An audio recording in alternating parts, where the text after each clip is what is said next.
Hobbies and interests. I just love chilling out with music and food. I think that's what most people do in Singapore anyway. Yeah, so reason for attending this course, I think cybersecurity is on the rise, and you either go to the technical route or the more simpler route, I guess. So that's where I am here with CISA. So yeah, that's all Okay. from me. Thank you. Welcome, Marcus. Thanks. How about Patty? Hi, my name is Patricia. So I'm actually an accountant, and my interest is in traveling. I like to travel and see the world. And then my objective for attending this course is just for self-improvement and further learning. Okay. Thank you very much.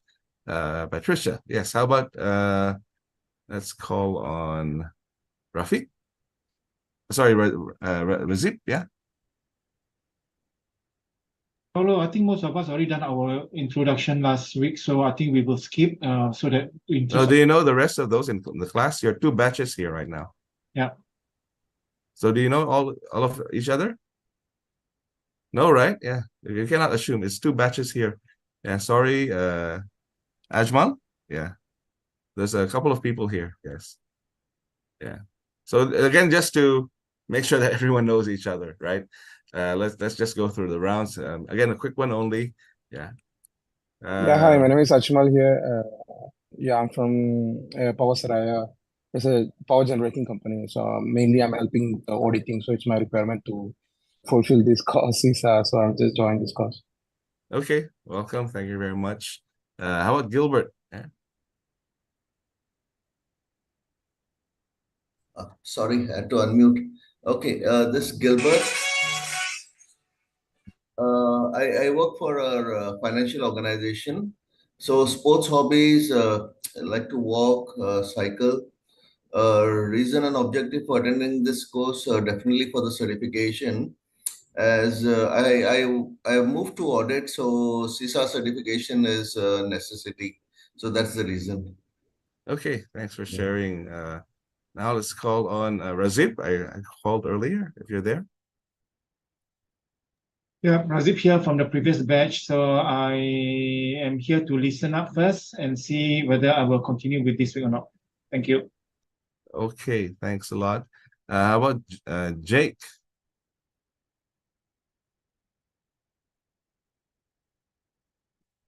Sorry, we can't hear you, Jake. Yeah, somehow.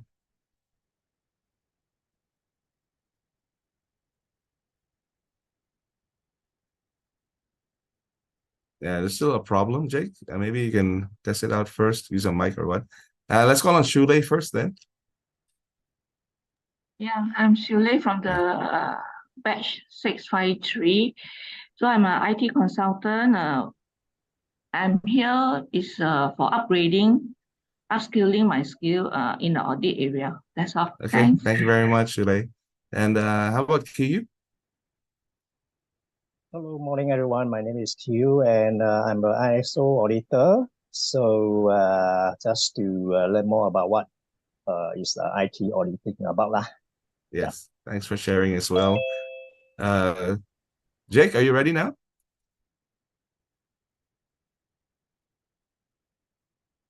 It still doesn't work, Jake. Yeah, sorry. You can try to find another way. Yao Heng? Hi, I'm Yao Heng. Before this course, I was in the facilities management role, and then I used to like soccer a lot, but my knees cannot make it anymore.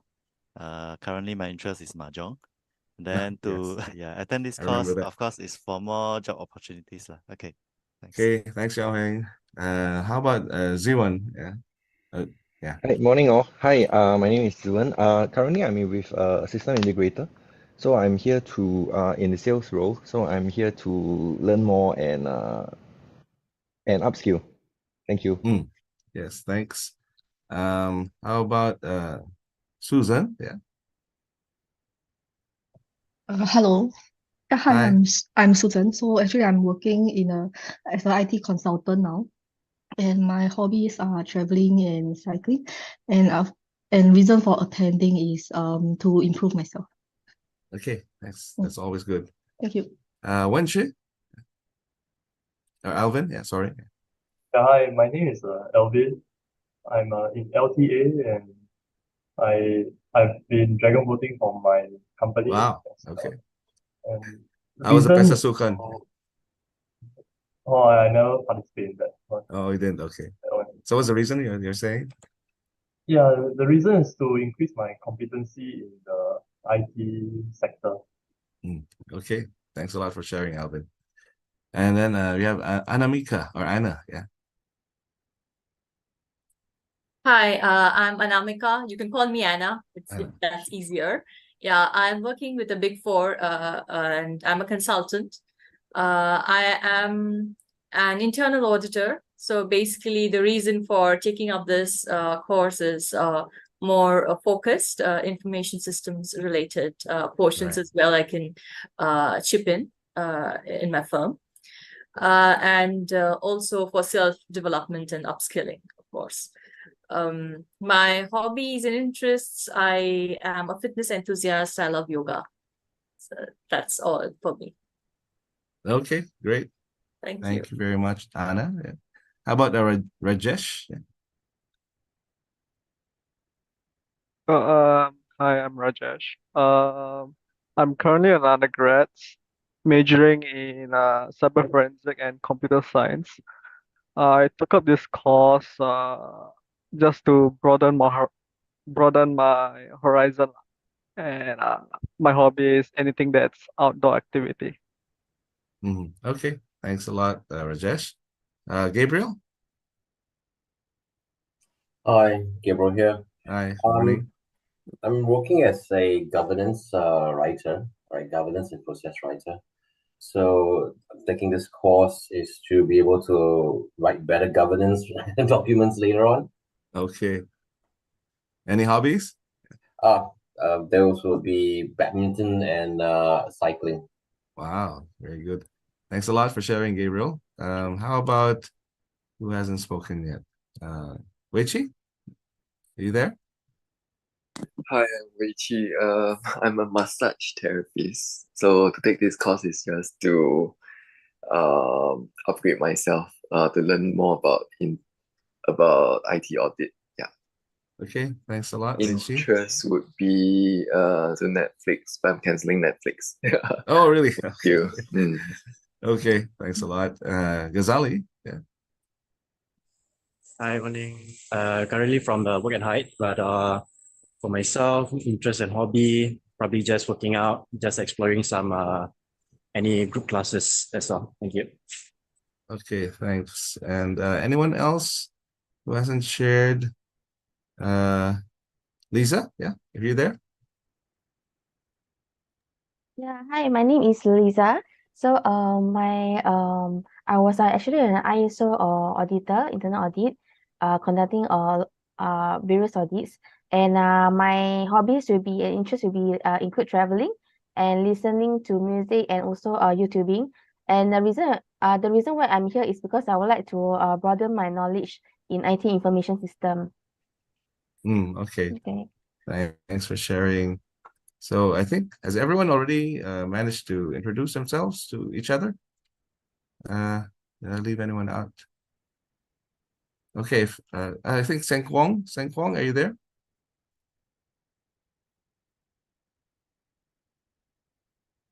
Okay, I think, yeah, we can go back to Seng Kwong later.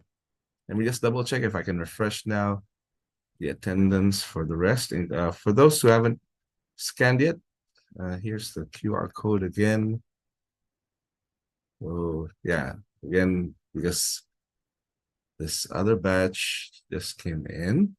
So let's give them a chance to scan their attendance. This is for 653, by the way.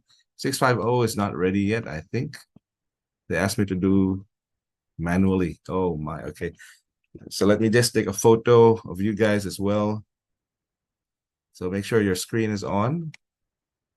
I'll just update the manual one later. Otherwise, it's going to be dragging again. Okay, let's go ahead. What I always say to my other learners, smile and say, make sure your video is on, by the way. Okay. And you're in the center of the screen. Smile. Weichi, you there? Yeah. Smile and say NTUC. Okay, thank you. Let me just save that for a while. In the meantime, you can go get your favorite drink and come back after 1 or 2 minutes. Yeah. And we can continue. Let me just update this file. Yeah.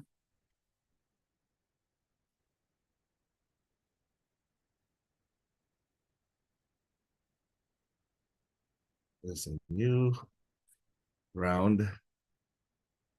It's time for CISA. Okay. Hi, Paulo. Yes, Anna. Anna here. Hi. Okay. Just wanted to check with you the attendance, the QR code that you're sharing is No, for, this is for the other batch. Actually, you yeah. have 2 batches here today. Okay. So your batch, I will have to just do it manually, they said.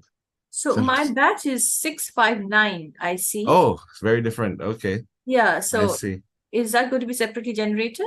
Maybe you can put it in the chat for me, so I Okay, can just sure. trace it back later on which batch you come from. Sure. Thank you. But anyway, I have your full name, and hopefully that they can sort it out. Yes. I think my Thank you. batch is similar as well, 659. That's fine. Maybe everyone who is not batch 650, sorry, those who are not batch 653 can put their batch IDs in the chat for my reference. Okay, please do so now, because what I have is for batch 653. Okay, just a moment. I have a call coming through. Might be LHub. Yeah.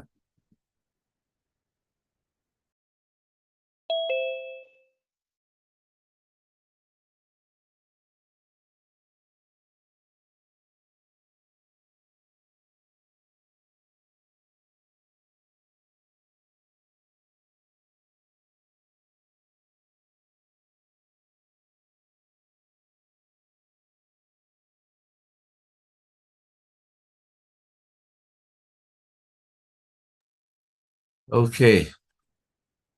So 653 all scanned. Okay, let's continue then. So ISACA, again, I think a lot of you are familiar with this. Anyone who's not familiar with ISACA? Yeah. Okay, yeah. So this is the one who created the certification for CISA. This is the CISA Certified Systems Information Systems Auditor. Okay, so it's basically to prepare you. This course is to prepare you for this certification. There's some updates to the exam that I'd like to discuss as well, but that one is anyway still upcoming, just for your knowledge. But in the meantime, the ones that are relevant for this, okay, all the things are here. So the ones that are relevant for this are for this list. Okay, just get the link in.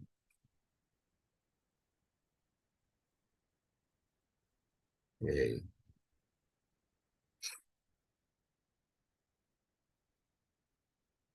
So this is the CISA list. And so just for those who are planning to take this exam to get certified, these are some of the exam details. Okay.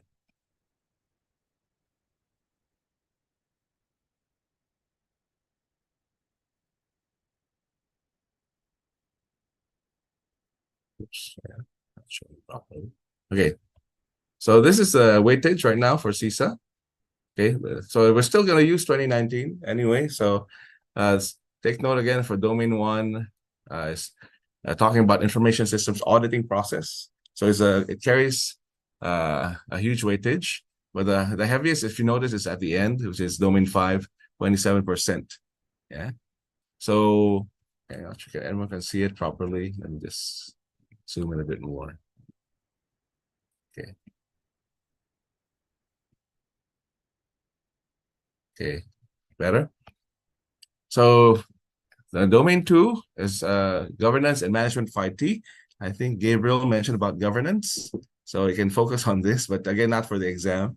Yeah, so it's just for your learning. But it's also quite weightage is heavy in weight as well, 70%.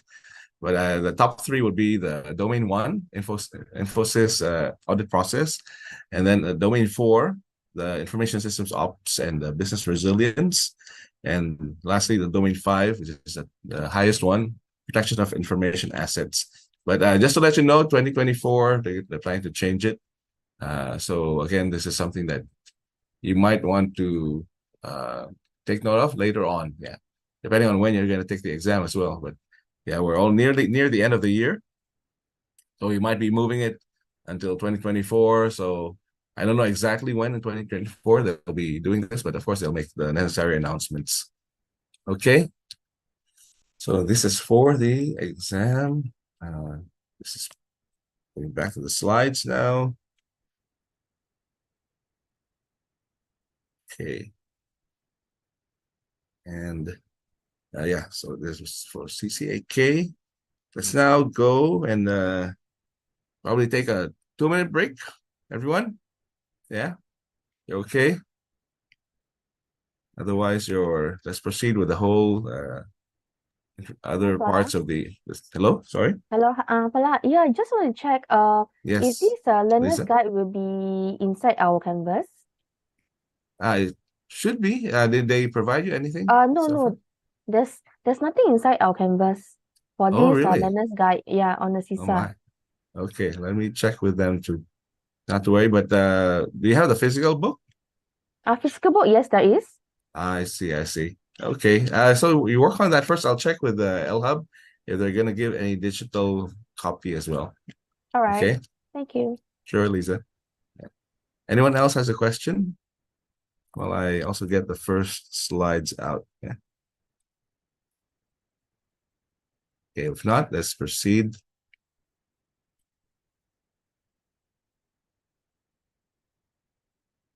Okay. Wait, so this is going to be for the first module. So again, this talks in more detail about the exam. Okay. Okay, so again, this is just again making sure everyone is on the same page, just in case no one has some of you haven't checked it out yet. I know some of you may have already checked it out, but let me just go through again in terms of the CISA exam certification. Yeah.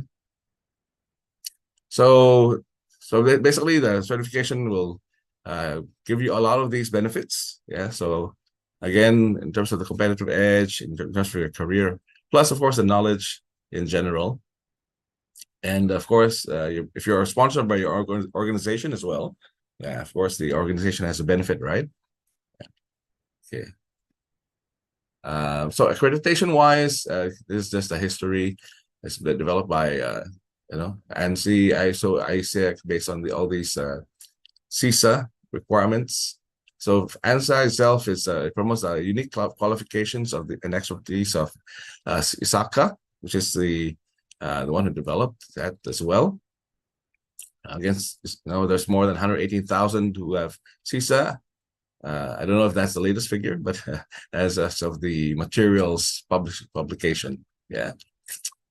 And in terms of job practice, again, this is just a recap of what we showed earlier in terms of weightage. Okay, so we'll focus our domains based on this weightage. That's fine with everyone. Yeah, but the lesson plan will also have the timing anyway. So yeah, this is based on that, but we'll focus more questions in case you have a lot of questions on those that have higher weightage. Okay, so that's domain 1, and then domain 4, and domain 5. Maybe more, a little bit more also on domain 2, but that's practically everything already. Yeah. Okay. So domain 3, not to say it's not important, it's just that it has a bit less weightage and also less in the materials as well. So in terms of the exam, it's based on job practice. So hopefully that you have a little bit of idea of IT and different applications, databases. Doesn't have to be everything, but just some touch of it, so that when you go to companies, you're not really new to a lot of these technologies, right? And you know more or less what you're auditing about. Yeah, you're auditing for. And also in terms of the the value they bring to the company, when you know things that are on the technical side, you'll be able to also advise them accordingly, and find out what are the potential things or other areas also need to be checked, like configuration areas, in terms of the coding, okay, and some of the best practices in those areas too. And then for the exam questions, we'll be running through a few of the practice exam questions for this course, so we don't worry about that. Of course, it's also good to practice on your own and make sure that you have a copy on your side. Try to find the resources available, like in the library. There are some already, yeah. But it's a limited. I'm surprised it's quite a limited number, but yeah, you can go and take a look at the library. See if there are any CISA practice exam questions. So I think I downloaded, but anyway, you can search it too. But for the benefit of those, for the others, yeah. Let me just get this Zoom out of the way. Also, let me get that copy I tried to check out for you guys at the library. Yeah. So the library I only saw so far, yeah, at least. Hopefully, you can get hold of some more. So you have only these three that came out in my search, but yeah. Maybe even when I did the audit one, there's a lot that came out for IT audit, but or information system audit. But these are the main CISA specific books you can look at, yeah, or CISA bundles. Okay, so just take a look. One is by Gregory, and then the other one by Cannon, and the other one also by Gregory, probably an older edition. Yeah, one is 2019, the other one is 2020. Oh, the other one's an ebook. Okay, so you can actually get the ebook as well. But yeah, not sure how many copies are. I think ebook definitely will be available, so you can try to check that out. Okay, then move on.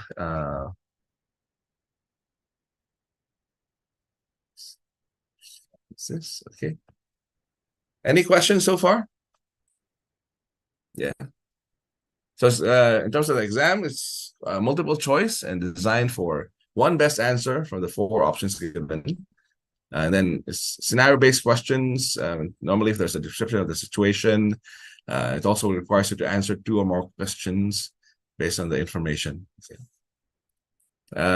Anyone here hasn't taken like a Pearson VUE exam before? Yeah. Everyone familiar with that kind of exam? Okay, fine. So that's good. In terms of answering exam questions, these are just some tips. Again, because sometimes we haven't been taking exams for a long time, right? Who here has taken an exam in the past year? Raise your hands. Yeah. Okay. You have Anna. Anyone else? No one? Yeah. Okay, so this is why we need to practice, right? So if it's not fresh, even for those who took the exam quite recently, this is another exam. So it's still good to practice, especially in terms of timekeeping. A lot of times we get stuck in certain questions. We want to be perfect, we want to answer it, but then again, there are other questions to answer. So we have to also give the same amount of attention to those. Otherwise, we won't score well. Yeah. So the idea is to score enough and have better chances at passing the certification. Okay. So again, some of the key things to check out are those trick questions. If you don't practice, you won't get exposed to these trick questions. So if you get exposed, you know more or less in the exam what to look out for, and some of the key words that you want to know if they're actually correct or not. Yeah. And then in terms of the instructions, again, some people, they miss out on certain instructions that makes the answer totally different. Yeah. So just make sure you can, of course, don't spend too much time, but read the instructions carefully. And then and make sure you answer all the questions. You're entitled to guess. So there's no penalty for wrong answers. So please do so. And grading is based solely on the number of questions answered correctly in this case, right? So that's basically just things on exam taking that you might want to try out, so that you have a better chance of passing the exam. Any questions so far? Yeah. The other things, of course, will be settling in early. Yeah, like today we had some issues. And those who came in a bit later even, had to figure out what was going on. So in this case, please do come early. Sometimes you don't know the traffic, or sometimes you don't know the building itself. You probably you went in the wrong building the first time because they're next to each other, very close on the map. The GPS gave you a different location. Yeah, so that those things, small things can happen. Give yourself some time to or buffer to actually make mistakes, and then try to fix it along the way. So candidates who are more than 15 minutes late are considered as a no-show. So don't. Hopefully that doesn't happen to you guys. And then the exam is administered over a 4-hour period, allowing for around 1.5 minutes per question in this case. Okay. And then day of the exam, these are just some of the things you have to take note of. I think IC plus the IC should be enough, and then the email has to be printed out. I think that's yeah. But in Singapore, I remember they allowed also to see, but anyway, and just to make sure, because again it might depend from test center to test center. Just make sure you actually bring a printout, and of course technology might also fail. So your phone runs out of battery, so it's also always good to have backup. Yeah, in general, IT, make sure that you always have something as a backup, right? Yeah. Okay, so just bring that backup, and other backups of backup forms of ID as well. Okay, candidates who not provide these forms will not be allowed to sit in and will forfeit the registration fee. So again, it's very important. Okay, on the test site, this is the email printout I was talking about. Make sure you have this form of ID, must not be handwritten, etc. And then in terms of the name has to be as per the as per the printout. Make sure that they match. Candidates do not provide an acceptable form, again, will be not allowed inside. So here it says that there's no baggage of any kind permitted, right? But again, depends on test center, I guess. Some of them, I think most of them in Singapore would have lockers. Yeah. So, but don't try to bring too much. Anyway, a lot of times, by the time you go to the exam, you don't need it. Because it's just you and then the computer. Sometimes they give you a pen and paper just for the simple calculations or that. Not sure if no food food or beverage are allowed, but of course the beverage, I think they might still allow you something, but yeah, again, it might be a case-to-case basis. Yeah. Okay. So just make sure that you ate before the actual exam or drank enough for the exam. Okay. And another thing is in terms of the testing area. So make sure that you don't leave the testing area itself. You can ask permission for toilet break, but the clock is still running. Okay. And what else? Okay. Again, scores are it's a scaled score. Okay. So it's 200 to 800 in this case. And then the passing is 450 or higher. Okay.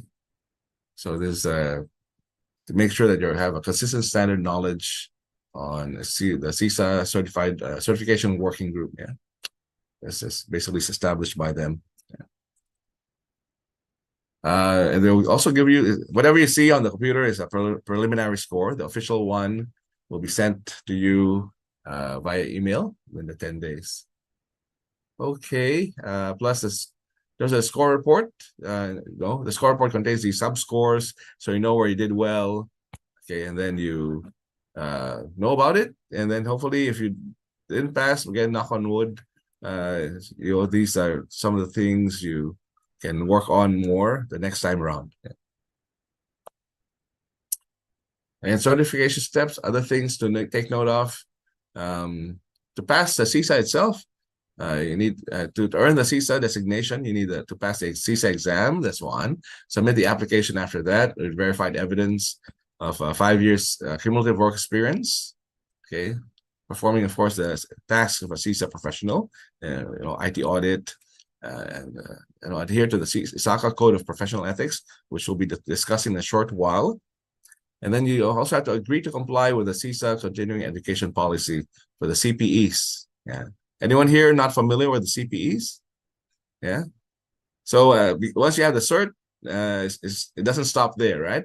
You need to continue to educate yourselves, learn, attend seminars, learning, taking trainings, reading even some articles or writing yourself. So they will have corresponding CPEs for these, so that you accumulate enough for you to renew the next year and so on. Yeah. And of course, you need to comply with the IS auditing standards. Yeah. And that's it for taking the exam. Any questions so far about taking the exam? Okay, before we proceed with the domain as well, I'd like to show you a little bit on the lesson plan. Okay, so that one also is important. We try to contextualize the breaks and all that, so you know when you can plan your day around those breaks, for example. So let me just pull this out. Okay. Okay. So on day one, yeah, we did a little bit of the intros earlier, and now we also did the exam tips. And then later on, normally we have our breaks around 10:30. Yeah, so this one, they scheduled at 10:20 here based on estimated timings of the slides and the topics. Yeah, so again, it won't be an exact break sometimes, depending on how the discussion goes. It's around 10:30. For lunch, schedule here on day one as 12 o'clock. So normally it's 1 hour. Yeah. So tea breaks is 15 minutes, morning and afternoon. So 1 hour. And then, of course, after domain one is done, domain one will stretch a long way because there's a lot of slides for domain one. And then you have the tea break again. Here it starts a little bit early at 2:20. So normally, because lunch ends at 1, so I think 2:20, 2:30, that should be fine with everyone. Yeah. And or you can have it at 3 o'clock if you feel that it's too early. Yeah. So it depends. Again, also on the flow of discussions. Again, I'm flexible as well, making sure that I cater to your needs. If you all have something on at certain times, please do so. Make sure that just meet the minimum attendance so that you can take the assessment at the end of the course. So at the end of the course, there's the attendance requirement, so you can take the assessment that's required for the funders of the course. Yeah.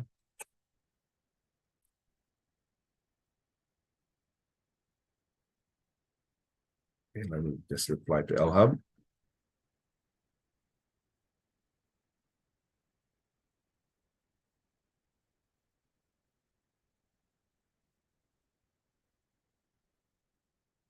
And then for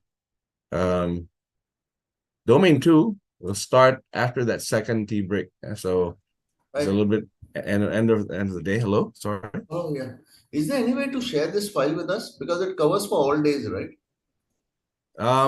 Yeah. So actually, for LHub, they will be the ones who decide if they will be sharing it or not. I think the material is normally what they actually allow to share. Okay. For slides, I asked in my other classes last time, they said it's not allowed to share because of, again, copyright issues and so on. Yeah. Sorry for that. Of course. Yeah, I was only asking for the schedule. The schedule. Oh, this one, Yeah, they haven't sent it to you yet.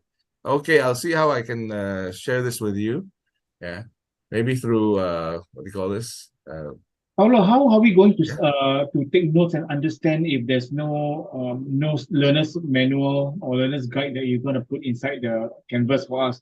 Every course we have a learner's guide. So this one, I'm surprised that you can't share with us.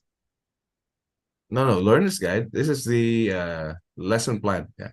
Yeah. So all the slides, or like you mentioned here in the slide. No, I'm not the one sharing. It's LHub. It's LHub who allows you to Yeah, get so all these let us materials. know there's nothing inside, so maybe you can inform LHub. Yeah, yes, I'll inform them that they need to put something there if I understand. Again, maybe it's because they set it up with the physical book already. So I think that's what they made as a priority. I'll send them a note, yeah, and follow up on that.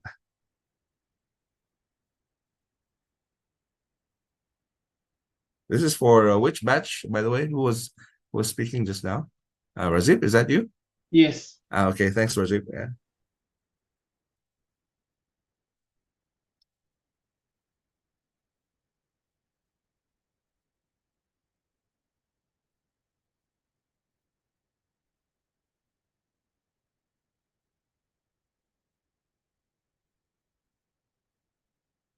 So I have the 650, 653, and 659. Okay, thanks a lot.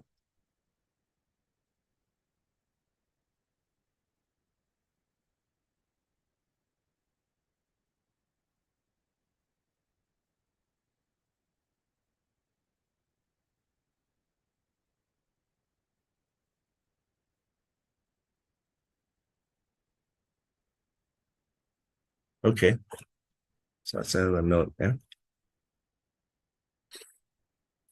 Okay, where are we? So domain 1 will stretch a long ways.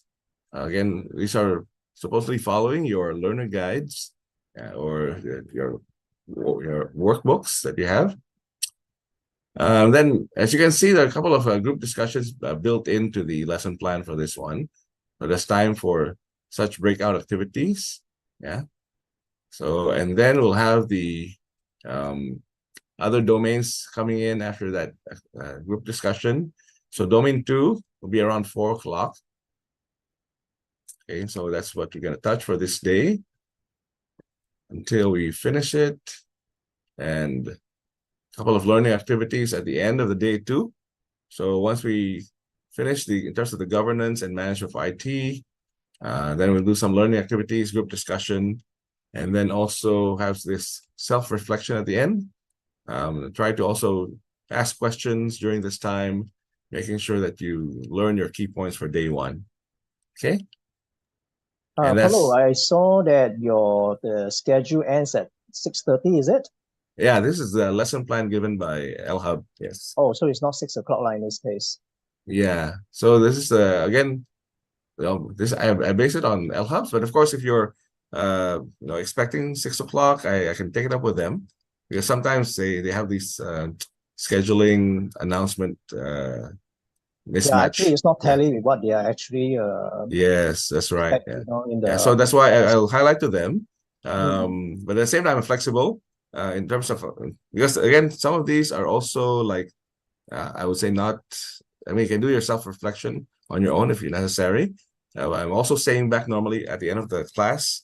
So I stay back around 10-15 minutes just in case there are people who still want to ask me questions, So yes, anyway, I have to do some of the admin work as well just to clear the day. Yeah. And it also ask me questions during the break. Okay, so in case you have pressing questions.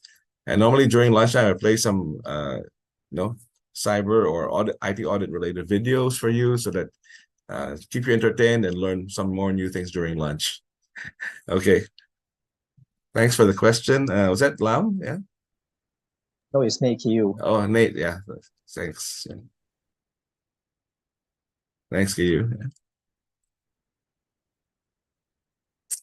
Okay. So again, from the second day onwards, so the plan is 6:30. So this is why if it's different, I will highlight to them and then also make sure that we see where we can adjust because again, at the end of the day, there's always this what do you call this? That self-reflection part that takes 15 minutes. So I think we can do that as an optional thing. The thing is recap.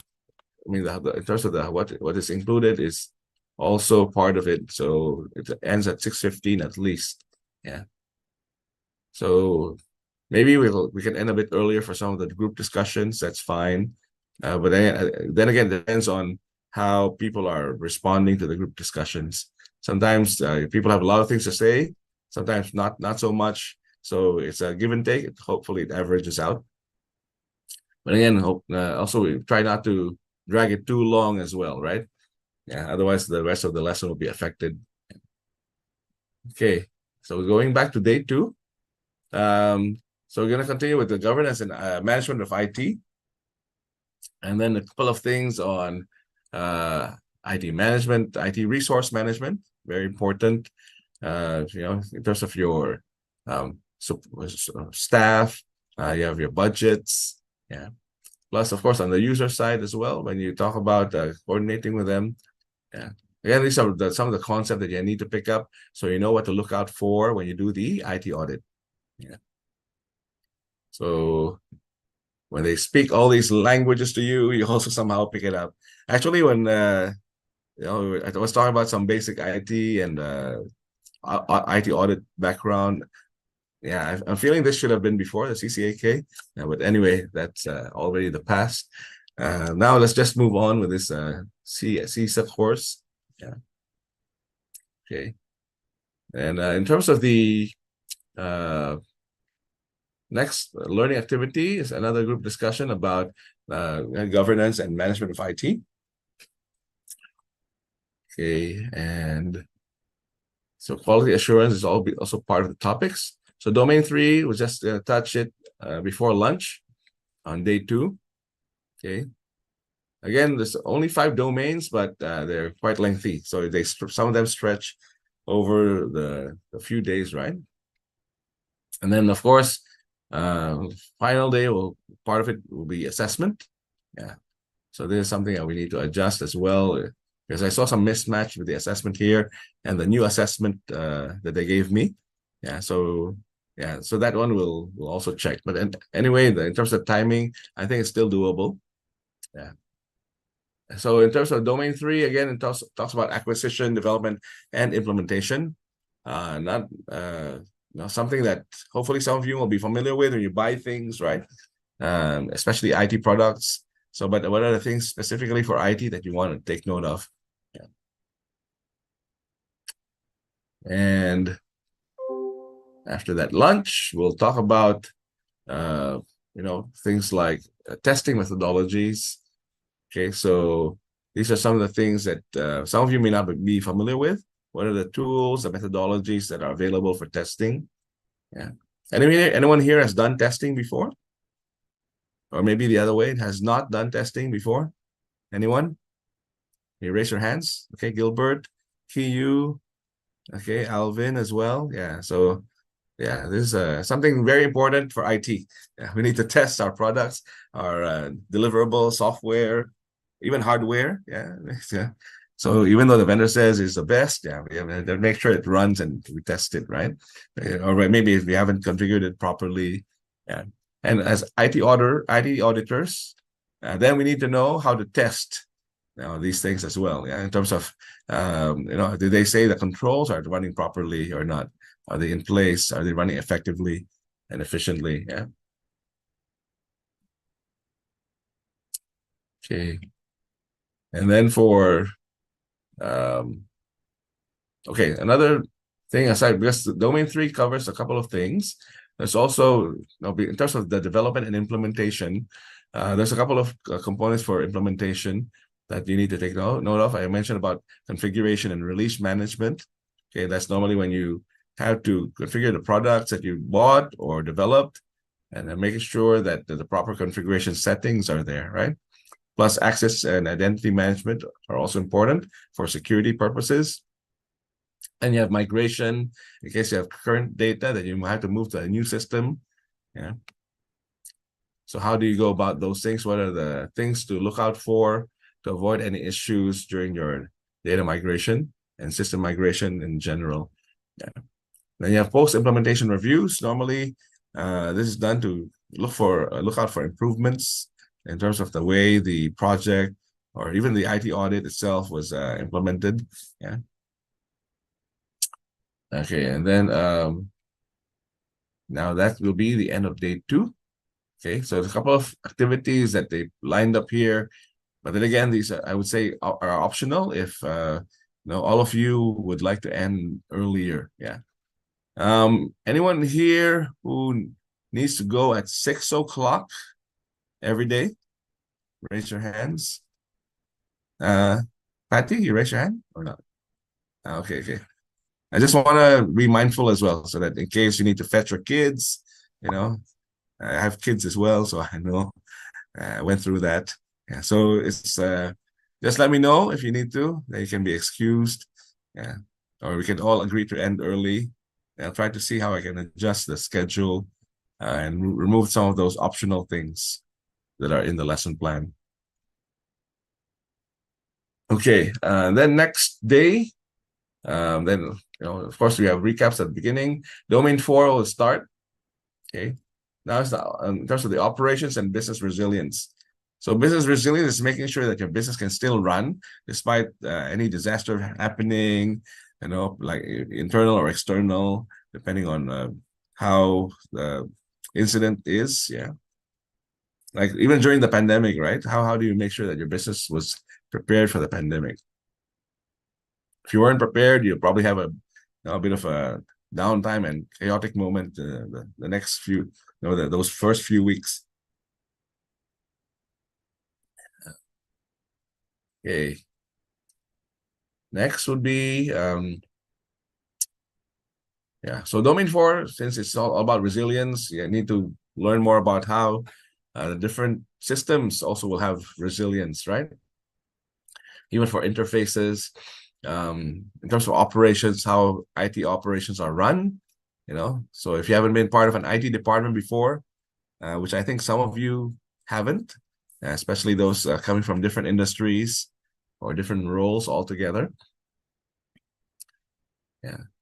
And then also for in those people in incident management, what do they do? Those in other departments of IT, what do they do? Yeah, because IT can be very broad, right? You have the infra side, the developers, and then you have the security side, and then all those of maintenance support. Okay, so many aspects that you need to look out for. Sometimes you have that dedicated testers as well.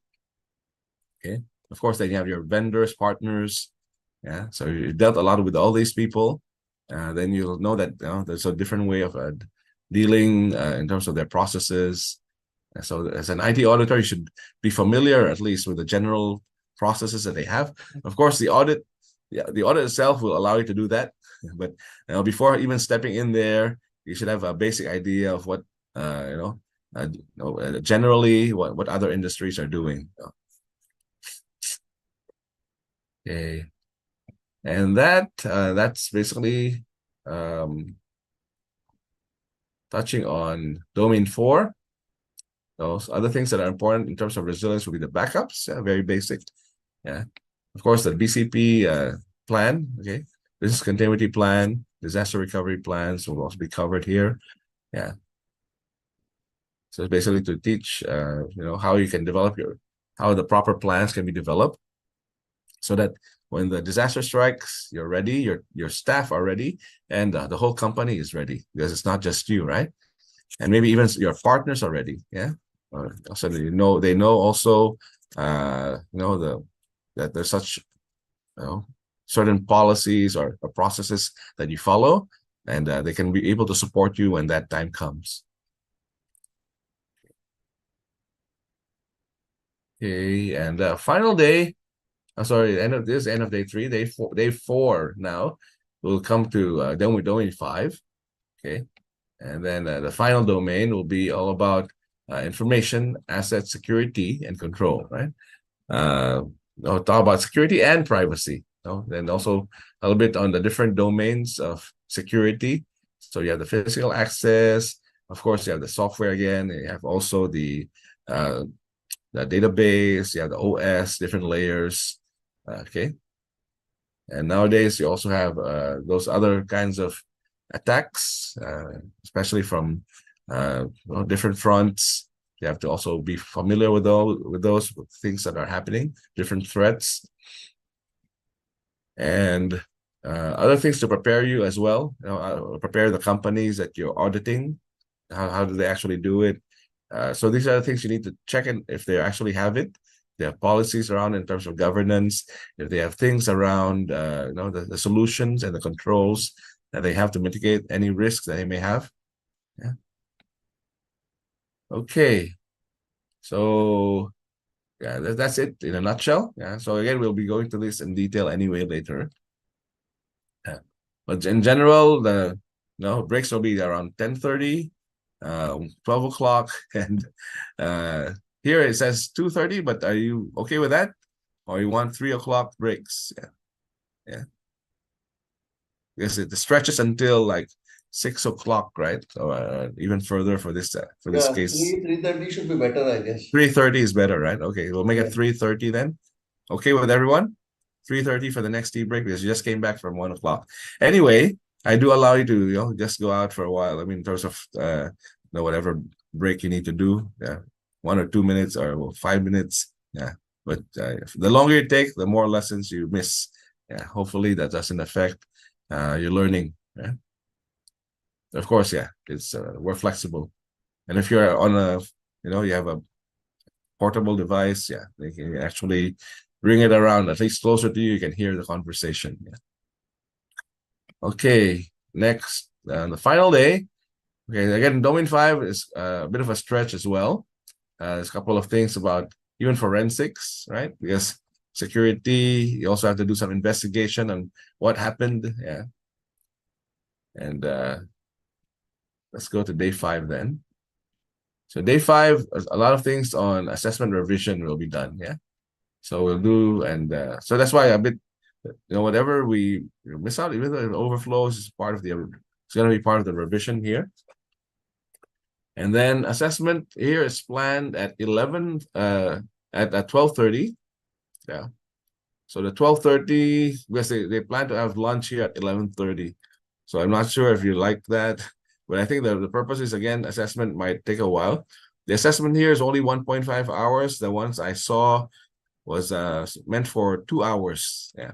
So 1.5 hours plus 30 minutes. So 2 sets. Okay. So yeah, and then after that I need to check, of course, and also do the oral. So the 2 o'clock end of day is not really correct. Yeah, I'm not sure what was communicated to you. So it should still be like a full day for Friday. Okay, good if we end early. Yeah, but at least and you plan your day according to the 6 o'clock timing.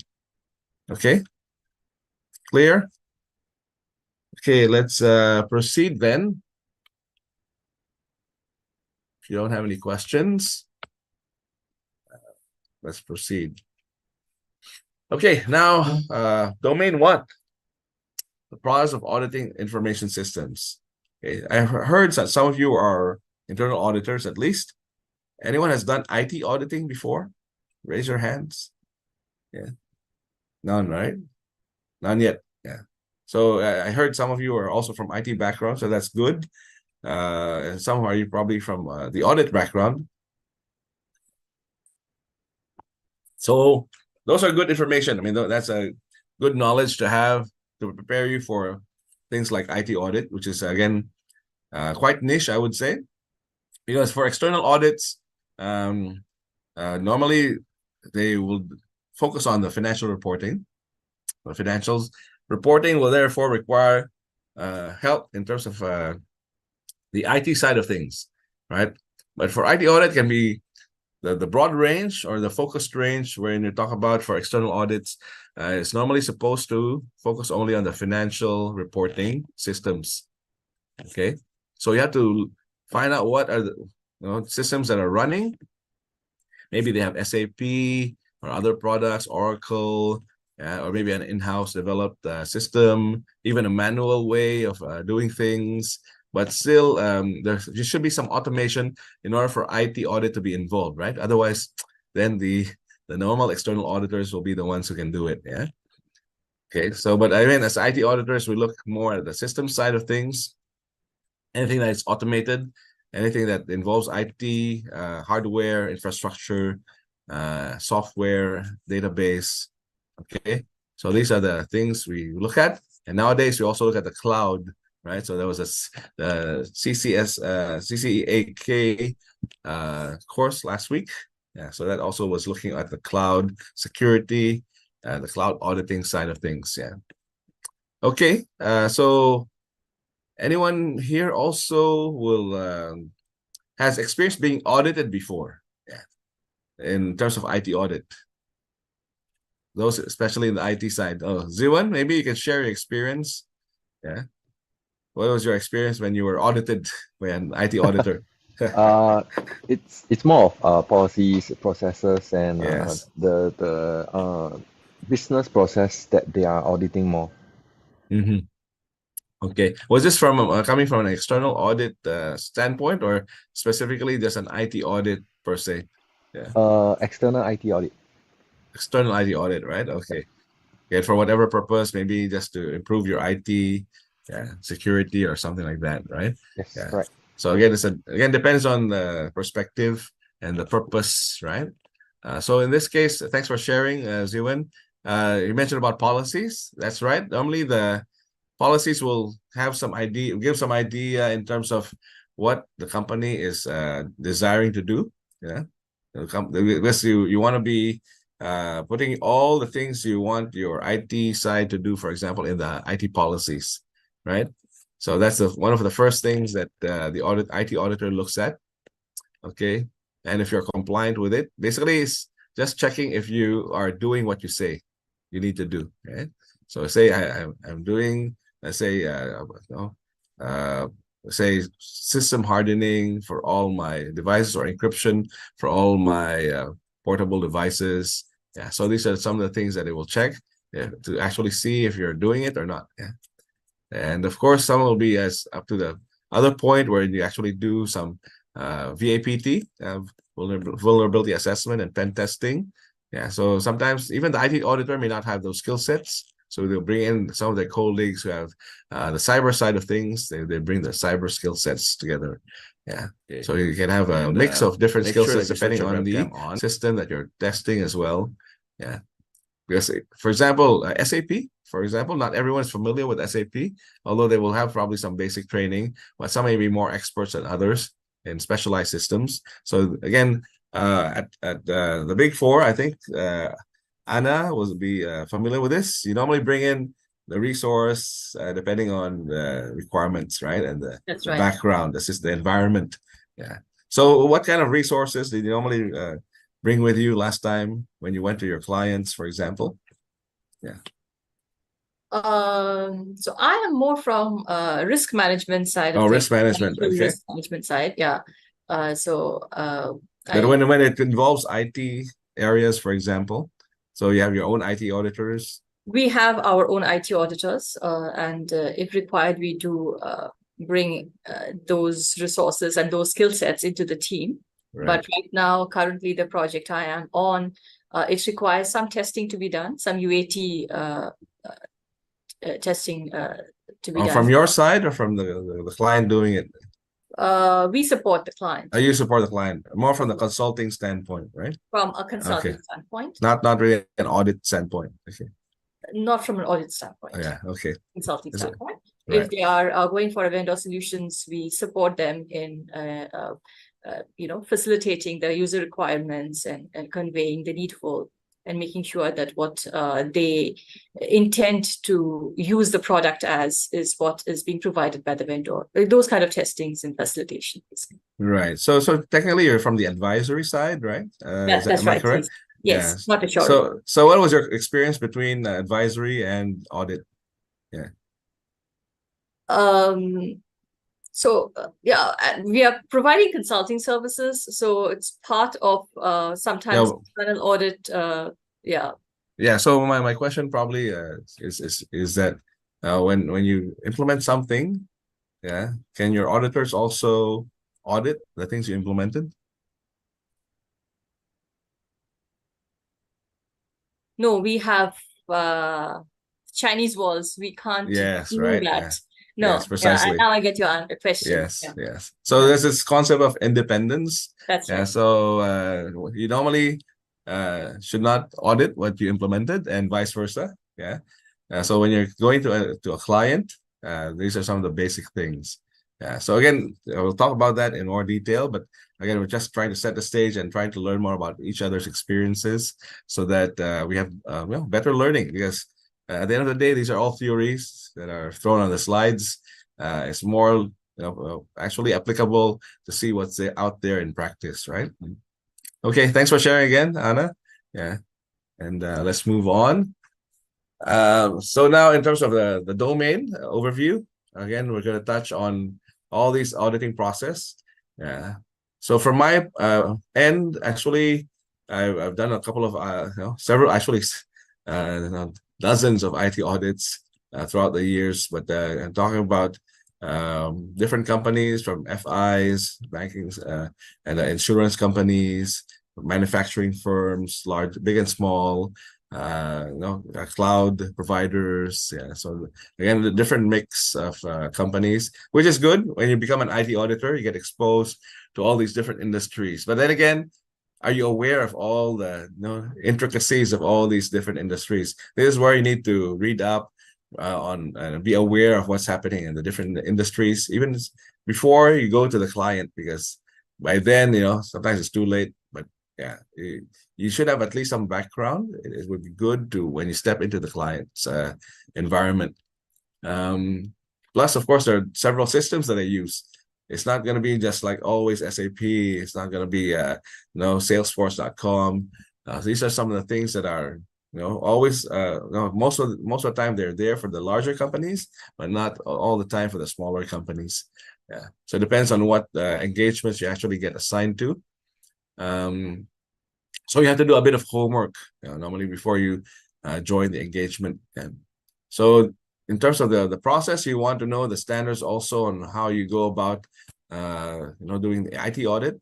And each company will normally have their own set of methodologies, of course, following the general IT audit standards as well. So you have to take note of those. And yeah. So in terms of rolling out, last time I rolled out for all member firms, for example, for my past past company. So the experience is definitely very good. At the same time, it's hard to always cater to all the needs across different countries, right? So you just try to set a common standard for everyone, and then they will have to also tailor more country-specific changes. Excuse me. You have to forgive me, I still have my cough. So every now and then I have to break out. Okay, now, again, just read through the objectives. But basically, we're going to go through things that we need to look at for an IT audit. How to plan, how to conduct. Communicate is important. There's a lot of communication going on. To clarify things, to get information, to schedule even, and also to go through the actual audit process, right? Talk to different people, all the stakeholders, the auditees, and then how to follow up and evaluate IT management and monitoring of these controls. Okay. It'll take a while to look. At times, of course, when we talk about audits, when we do the reporting side, we're here to look for possible findings. Excuse me. Okay. Yeah, we're here to look for possible observations or findings to actually highlight to management that there's things that can be improved, and maybe some other things that are also need to be put in place. And normally, if it's an external audit coming in for the financial reporting, and that was definitely going to be related to more serious matters, because in terms of the financial figures, for example, if the IT side is somehow also seen as lacking, yeah, then they can have a lot of these issues along the way, especially if the proper controls are not put in place. Now I'll talk about the topics. So planning will entail, ISIS audit, standards, guidelines, code of ethics. So we'll talk about that. Business processes that are out there, what are supposed to do. Types of controls as well. Where do we get them from? And risk-based audit planning. Why do we do risk-based audit planning? Anyone care to guess? Risk-based. Okay. I prepared a wheel of names, but I sad to say I don't have all your names. When I prepared it, I didn't have it when I prepared it. Yeah, so I'll just call off people here. How about Gilbert? What do you think you need risk-based audit planning? Because everything, right, is associated with the different types of risk, high, medium, low. So when you look at things, if you just look at something and not cover the high risk items, right, then that would have a bigger impact. So hence, you should. This is what I think. You should categorize. Okay, yeah, that's fine. Yeah. Yeah, you should categorize it and try to at least have in your scope all the high risk items. So that definitely lowers the risk after you audit it. Yeah. So yeah, you're right about that. Definitely correct in terms of prioritization. Yeah, you need to prioritize, right? Because at the end of the day, the companies, the clients have limited resources. You also have limited resources, depending on the size of your firm. But I know even big firms normally they will normally also have limited resource in terms of those who are going to be put in the engagement, because that will depend on the cost and the budgets of the client. Yeah. And in terms of the scoping, so that also limit your scoping then, because and it allows you to focus. Because if the company has, let's say, 10,000 applications, I mean, I'm just exaggerating here, but there are companies that may be as big as that. Going and looking at each and every one would be like a nightmare. So if you focus on the high risk based ones first, at least you know that you're supposedly patching up most of the more serious damage, potential damage that can happen. So that's why you have risk-based audit planning. Again, thanks, Gilbert. Anyone else has any ideas or in terms of thoughts or questions on risk-based audit planning? Yeah. I think it's based on the business needs. It depends on different business process. Maybe some of the risk is high to them, so some may be low. So maybe I think the auditing is based on the risk level is based on each business process. Right. So yeah, you raise a good point, right? So most of the time we think about IT audit, we think about IT only, right? But remember that the IT has to align to the business side to make sense, right? Your risk for the IT side shouldn't be in silo, regardless of what the business risks are, right? So actually, it should trickle down in terms of being just embedded inside the whole enterprise risk management that you have for the clients, or in your own companies even. If you belong to internal audit, you're an IT auditor in internal audit. Same thing goes for your company. And then what are the types of audit assessments? We're gonna talk about that too. Thanks for that. Do I address you as Ajmal or Babu? Ajmal, right? Okay, Ajmal. Yes, thanks, Ajmal. We're gonna talk about execution. So execution means you're going ahead and you're gonna start the audit. Right? So how do you manage it? It's like a project. Normally you treat it like a project. Normally you start off with a project charter in the project, right? So here you have an audit charter. Similarly, basically we set out all the ground rules, right? Who are the key stakeholders? What's the scope, etc. Okay, so these are some of the things you look at. We'll go into that into detail later. Sampling methodology. Again, why do we do sampling? Any idea? Those who have been to an auditor or had that audit experience? Anna, you gonna say something? Yeah, I could take that up. Yeah. Yeah. Again, like you mentioned, resources are limited, right? So we cannot be covering everything. So we need Right. to pick out, and that sampling can be done based on whatever sampling methodology that we want to implement. It could be Okay. judgment based, it could be high risk areas or geography based. So Yeah, that's there's so many ways to go about it. Yeah, the that's sampling. correct. Thanks a lot, Anna. Yeah. Sorry, someone else? Okay, I thought I heard someone. Okay, so that's the reason for sampling, because otherwise you get 100%. Yeah, then it's also gonna take a while and doesn't make sense, right? Yeah. So we use sampling to also make sure that, depending again on the methodology, you'll get your samples based on a number.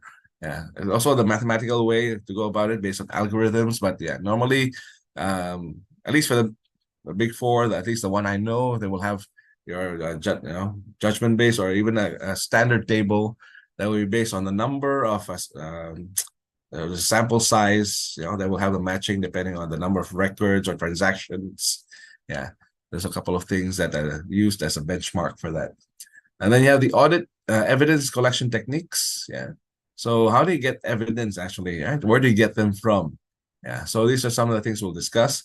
Data analysis and analytics. At the end of the day, you have also a couple of these information. How do you make sense of or spot trends? So these are some of the things that you can actually make use of. Nowadays, you also leverage data analytics to detect fraud, a little bit on the AI side of things as well. Because if you have a huge amount of data, how do you go about it more efficiently? You automate, right? And from the auditor side, the tools that they can use can also be very useful. That's why now they're starting to deploy a data analytics inside the audit itself. Yeah. And of course, it's going to be a selling point as well for the clients, to the clients. Yeah. Then you have reporting and communication techniques, because you're going to speak to different levels of people, different audiences. So you have to get some ideas on what they normally want to see and how they want to also look at it, right? And then quality assurance and improvement of the audit process, making sure that, first of all, making sure that your audit itself has good quality, and it's repeatable, good standards, factual. Okay, and then you have also ways to improve the audit process itself and learn along the way. Because in case some things were not prepared in advance or certain schedules were not considered, presidential election coming up, there's a holiday. Yeah, so these are some of the things that you also sometimes need to plan ahead, right? Especially when people are, at the end of the peak period. Normally that's at the end of the year, there's a lot of people going on leave. You have to catch them at the same time, finish off the audit. And that's also the same time that even the IT audit firms or the audit firms will also have a lot of engagements happening or IT audits happening. Yeah. So basically they need support in that. So resources will also be an issue. Yeah. Okay. Let's take I think it's just about time for a tea break. So I think we come back at 10:45. Any questions so far? No? Okay. Thank you very much, everyone. I'll see you at 10:45 while I sort out your attendance issue as well. Okay, thanks. Enjoy your break. Bye.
Yeah, Jamal. Yeah, that's what we can discuss as well. But yeah, not tonight. Let's not disturb the rest. Yeah. Okay. Enjoy your break. Yeah. Take a break. Stretch. Take a drink or what. Yeah.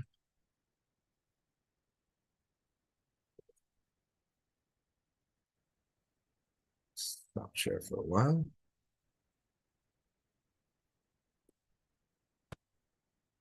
Okay, hold on, guys. I'll be checking the attendance that they sent.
Yeah, so the QR code here is still for batch 653. Yeah. I think they haven't solved my problem with the rest. But anyway, not to worry. I still took photos earlier. Yeah, so I should have your names and we'll take another photo after the break.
Hi, Susan. Yeah, this is still not for your side.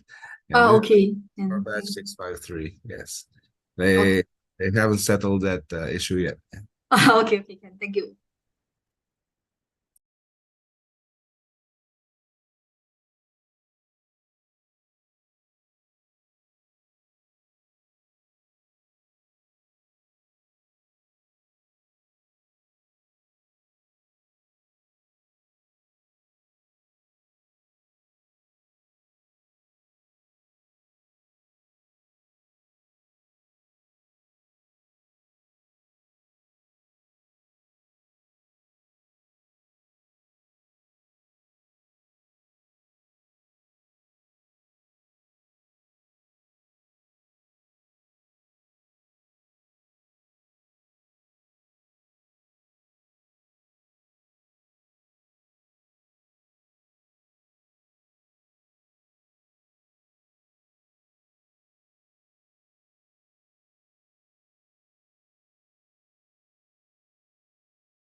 Okay, time to get back. Hope you all had a good break.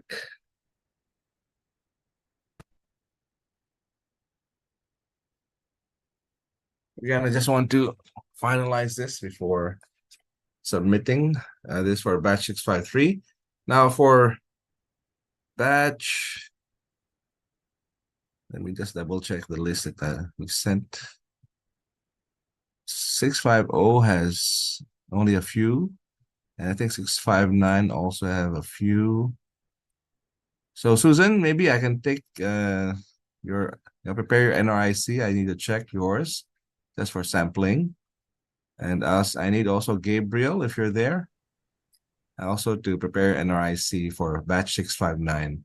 So 650 will be for Susan, right? Because that's your batch. And for 659, I'll take Gabriel. Okay? So Can we display the QR code for batch 650 also again? no, so we don't have the 650 QR because they haven't given me access somehow. I don't know what happened there. Yeah. Okay, all right. It's not coming out in my list. Yeah, sorry for that. Again, I followed up with the hub and everything, but nothing's happening. Yeah. Okay, let me just check these guys again. But in any case, I don't want to delay the class just because of that. Yeah, so let's do the manual way. I'll just take a photo and then make sure your NRIC is as per, sorry, your Zoom names are as per your NRIC names, okay? Just a moment. Let's do that first. Okay, make sure you're visible. Even Ghazali, Lisa, Gilbert. This is our second photo for the day. Please turn on your videos and make sure you're visible. Ghazali. So I know you look like you're there, but you're not moving. Yeah, so Ghazali, Gilbert. Oh, he stepped out. Gilbert, I need you on video quickly. And Weichi, Gilbert. Yeah, I'm there. Sorry. I need you to be on video. You gotta take the photo. The Okay. Last photo Yeah. again. Just 1 minute. I'll on the video. Yeah, I need you all try at least. Then you come back for breaks. Okay, let's see. 1, 2, 3. Smile and say NTUC. NTUC. Okay, thanks a lot for your cooperation. Okay, now let me just save it again. Again, all these remote kind of sessions are good, but yeah, we just have to take these as a part of the requirements. Okay. Yeah, who finds this kind of class more convenient?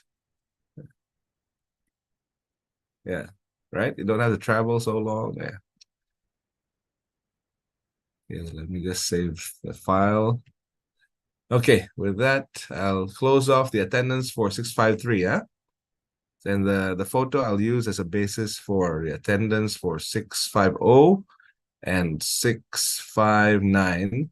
In the meantime, I'll take a sample for 650. I'll just take note for 650. It's going to be Gabriel.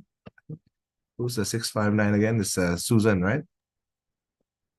It's weird because for mine it's that on email it's on 659. On when I logged in the Canvas it's 650. Oh, it's two different things. Yeah.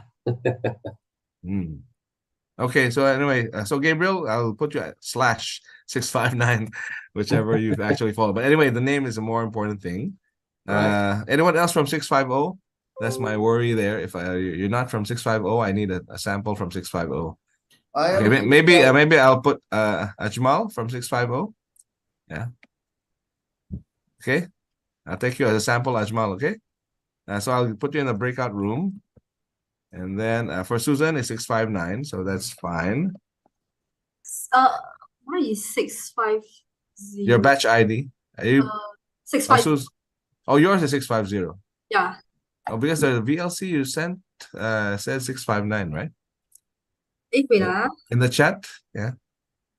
In the no, chat, I think 650.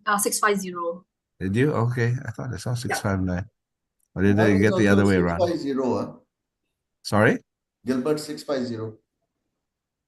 Okay, then Gabriel is 659. Are you sure it's Gabriel? Yeah.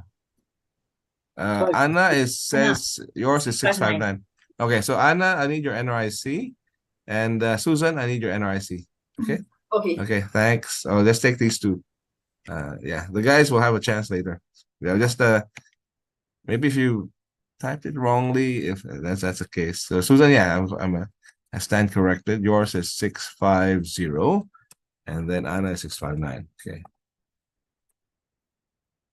Okay. At least you have a sample. Maybe Susan, you go first. I'll create a breakout room quickly.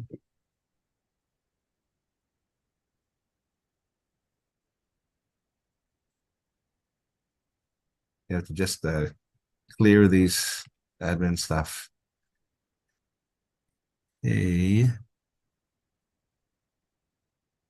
Susan. Okay. Yeah, Susan, right? Okay. Okay, let's go to the breakout room.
Hello, you're muted.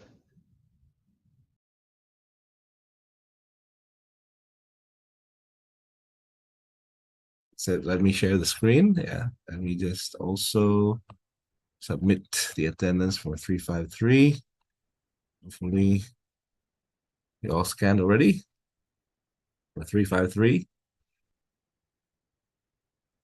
Okay.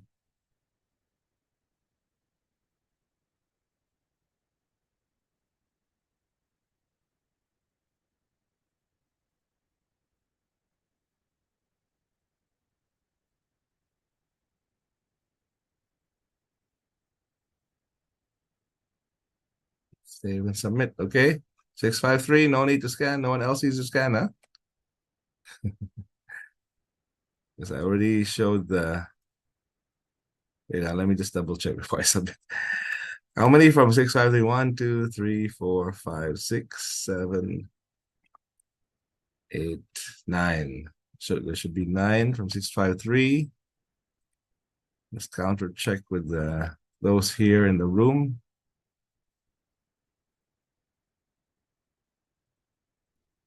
Can you raise your hands, those from 653? Just double check again the count. Okay, 1, 2, 3, 4, 5. Hey, how come it's all shifting? Okay, 1, 2, 3, 4. You as well, right? 5, 6, 7, 8. Yeah, everyone keeps on shifting. Okay, I'll just base it on the names I remember. 9. I think it's correct. Although I can submit already. Somehow the Zoom keeps on shifting the people whenever you raise your hand. Okay, let me just save and submit. Okay, let's proceed. Okay, put your hands down now. Okay, now talk about planning. Okay. So when you talk about planning, it's something that is good for any endeavor, right? So even for IS audit or IT audit, so we're going to talk about the standards, guidelines, and codes of ethics, business processes, types of controls, and risk-based auditing. Okay. So again, the question: what is audit in general, right?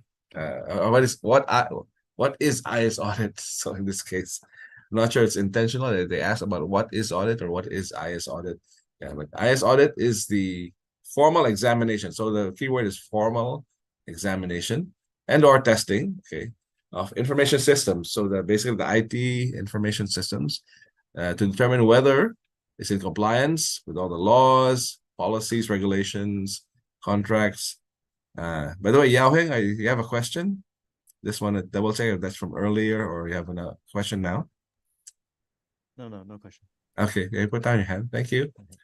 And then also in industry guidelines, right? Especially the highly regulated ones. And then you have the those processes, related processes that you want to comply with for the information systems, especially those with governance criteria, and also those in terms of your policies and procedures I mentioned earlier. Also in terms of confidentiality, integrity and availability, the CIA triad. It is on the security side of things. And then if you also want to check against the efficiency and effectiveness of the targets of the controls, right, for the operations. Yeah. Okay, so this is basically basic definition of what is an IS audit. If you notice, everything is about IS, information systems, right? Or IT, if you want to use the IT term. Yeah. So back when I joined my previous company, they talk about IRM. so this is another thing to look at it: integrated risk management. So this is basically part of the IT audit functions, integrated into the the main audit kind of functions.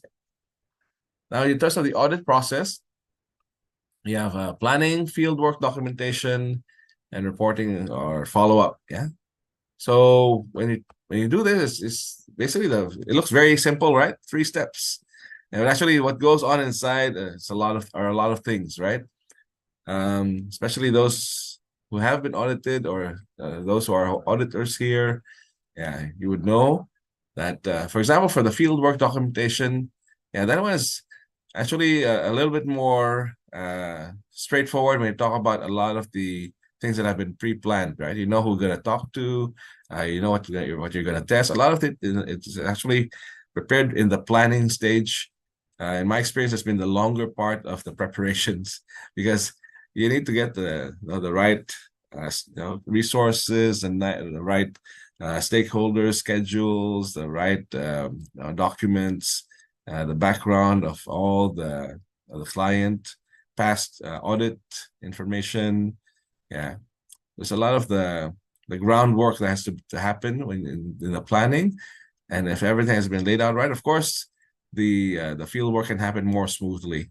And when you have the field work, I would say the field work will increase in size and the scope, of course. Then it will be the lengthier part. Yeah. So again, depends on how things are done. If you've done this for a couple of times throughout the years, yeah, then you're used to the client, then it's going to be more straightforward. Yeah. And in terms of the reporting follow-up, so the reporting process will again depend on the engagement. It's going to be from a few weeks to longer than a few months, and then of course the follow-up can be after even a year. Yeah, it depends on when they said they need to do some follow-up, but normally after a year that will be the next audit already. So normally you set targets within like a few quarters down the road, and you do need to do some follow-up on what's the progress of the controls that they promised to put in. Yeah. Okay. Now let's go to section 1, IS audit standards, guidelines, and code of ethics, right? Again, very important. So in terms of ISACA, so that's like with any other association or organization, they have their own audit and assurance standards that define mandatory requirements for IS auditing. Yeah. So they basically inform IS auditors of the minimum levels of acceptable performance required to meet the professional responsibilities set out in the ISACA Code of Professional Ethics. Okay, so it's available also on the ISACA site. When you get certified, you also get informed of this. And then management and other interested parties of the profession's expectations concerning the work of practitioners. When you look at your own companies, right, and other interested parties, of course, government or regulatory bodies, they will also be expecting something like this because, again, ISACA is a global organization. Then you have holders of the CISA designation, okay, of their professional performance requirements. So you basically inform them of these things. Yeah. Okay. So just take note. Again, professional ethics are important because without them, anyone can do their own thing, right? And it's not necessarily the right thing in this case for this. That's why there's such a thing as these standards. And talk about the framework. There's this ISACA IS audit and assurance standards that provide for multiple levels of documents, right? So again, these are some of the things that are there. Of course, the standards define the mandatory requirements. So for IS audit specifically, and assurance and reporting. Okay, there are some guidelines that are there. Okay, so based on your experience, what do you think in your own companies, right? You also have your own guidelines, right? You have your own policies and procedures, but where are they based from, right? So again, these are based from best practices normally. Maybe your management also has a CISA somewhere and all that. So you can actually put these together as policies for your own, but you can reference from the framework. Yeah, so they don't have to reinvent the wheel. That's the purpose of frameworks. Yeah, so you can also have leverage on the tools and techniques available, right? So that you have ways to actually make your work easier. Right? And So in this case, these tools and techniques that are given provide information how to meet the standards when completing the IS auditing work. But normally when you go and join a Big Four, they already have these. Yeah. So you use your firm's own standards, basically. Yeah. The ISACA is just a high level if you haven't joined any company yet or auditing firm. But when you normally jump into the firm, then you normally use what they have. But based on your ISACA knowledge, if you feel that it's still wanting, then you can make some suggestions if ever. But normally these are also made by CISA professionals if ever they have those in the company. So not to worry, you don't have to, because it also takes a long time to put such changes in place, especially for larger firms. But yeah, of course, if it's really a valid suggestion, yeah, go ahead. Don't be afraid. Yeah.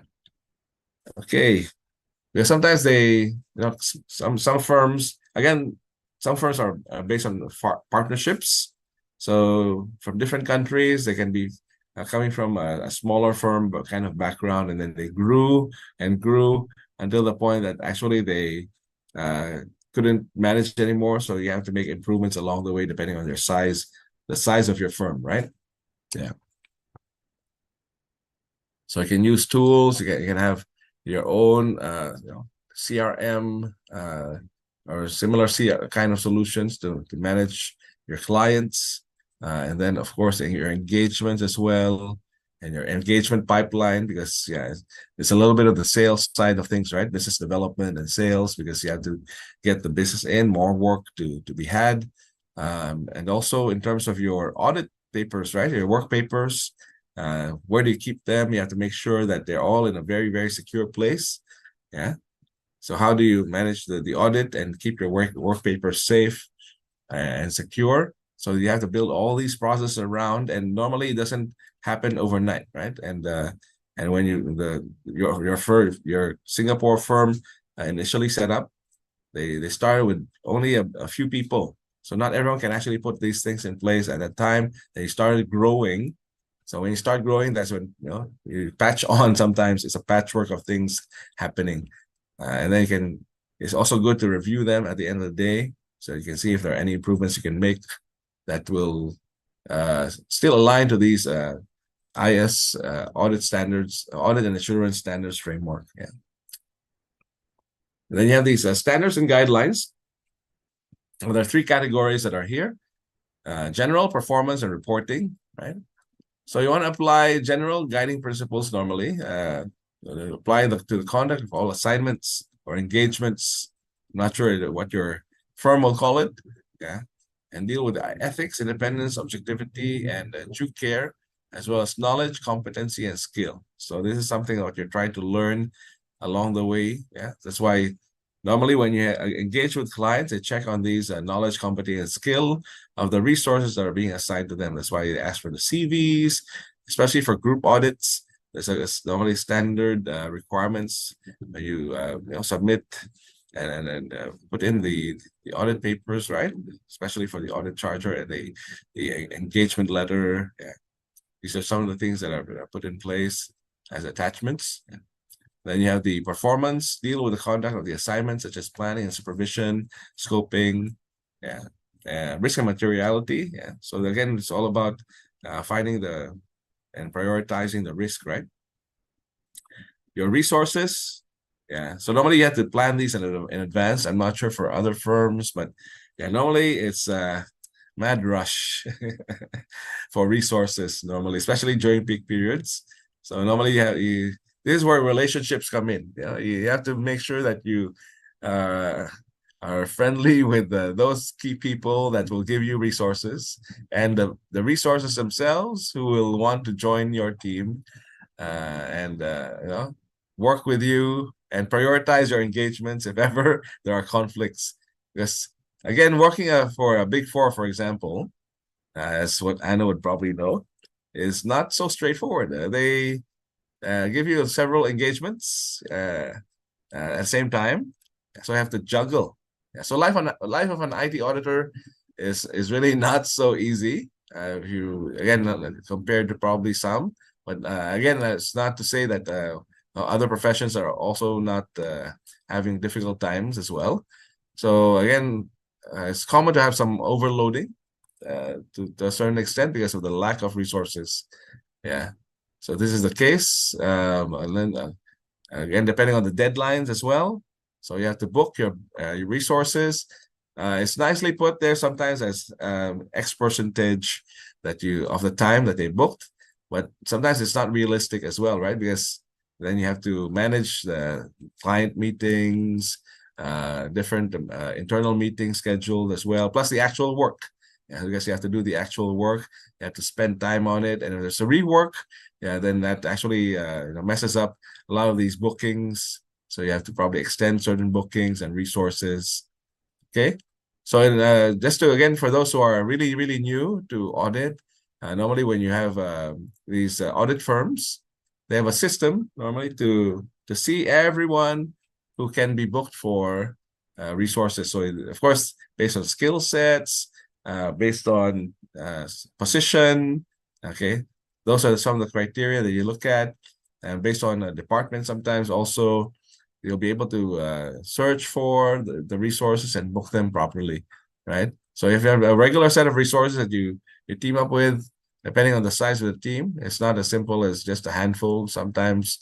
So yeah, you can actually book them in advance for a certain period that you're planning your engagements, and then see if they're they have enough capacity, because other people may have also booked them, right?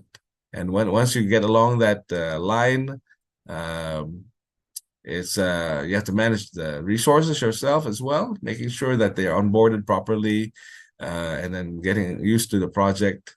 What happened in the past, so they have to check out the past audit papers and learn more about the company. But if they've been with the same engagement for a long time, then it's a bit easier. It's normally the first time, the first time onboarding. Okay, so that gives you some idea what happens behind the scenes, especially during the planning and preparation. So all these will affect the budget as well. So the resources you book, there are some junior staff, more senior staff, managers, okay, different partners and directors. So normally for engagements like you want to manage your costs so that the budget will be more acceptable to the clients, right? Especially for audit, where it recurs normally. There's a lot of things that they normally negotiate as well. You cannot just increase your budget. Yeah. So sad thing is, if your engagements in the past were under budgeted, then you have to negotiate the next time around with your clients that the budget has to increase and so on. Yeah. So sometimes the negotiation part will take a bit longer, and it's a bit tougher to justify because there's already a precedent, right?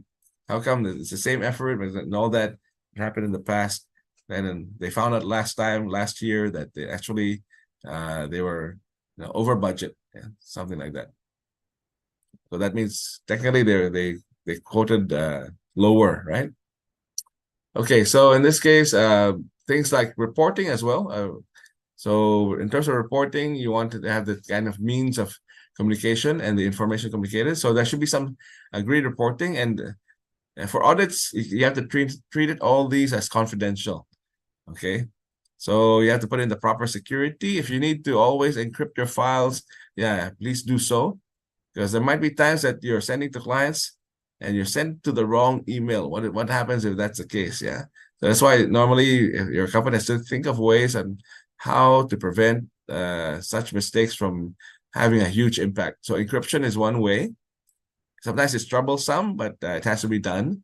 Yeah, so that's actually helping protect all these important confidential information when dealing with different engagements at the same time. Yeah, okay. Especially if you have clients who have same names. So am I sending to the right Lisa? Am I sending to the right Ajmal? Yeah. Yeah. So mistakes can easily happen when you type emails, right? Then you get the suggestion, yeah, and then send. Oh no, it's the wrong client. Yeah. Then how do you get it back? You can't. Yeah, but if your attachments are all encrypted, that's one way. But again, normally you need to put in the discipline to really check very, very carefully before you send. Okay. Very critical, because if that happens, you have to report it as an incident. Yeah. You cannot be sharing other clients' information with others and vice versa. Okay. Very important when you're working with a lot of these audits. Yeah. How about your case, Anna? What's your experience? I mean, of course, not to divulge too much information, but general best practices. Yeah. Yeah, I completely agree with you. There are, of course, instances where we need to be very cautious about sending out documents.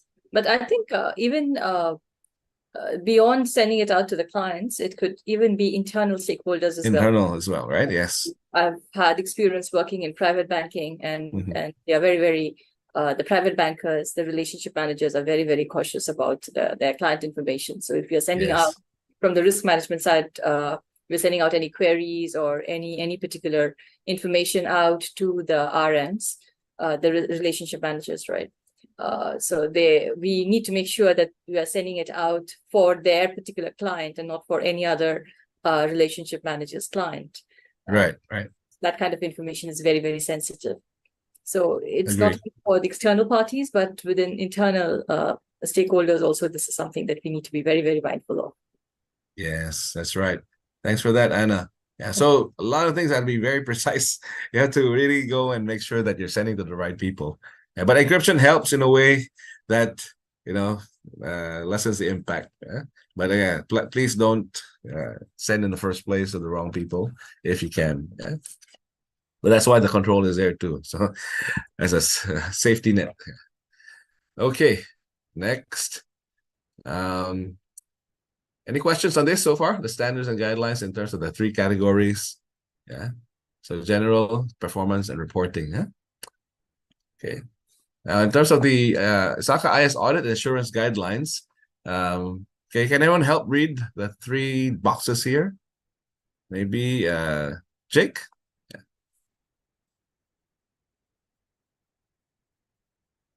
Jake, you're there? Yeah. Are you still Yes, having I'm those? Yeah. Oh, your mic works now. Very good. Yeah. Yeah. Just read out loud for the rest, please. Yeah. Read out loud. All right. Okay.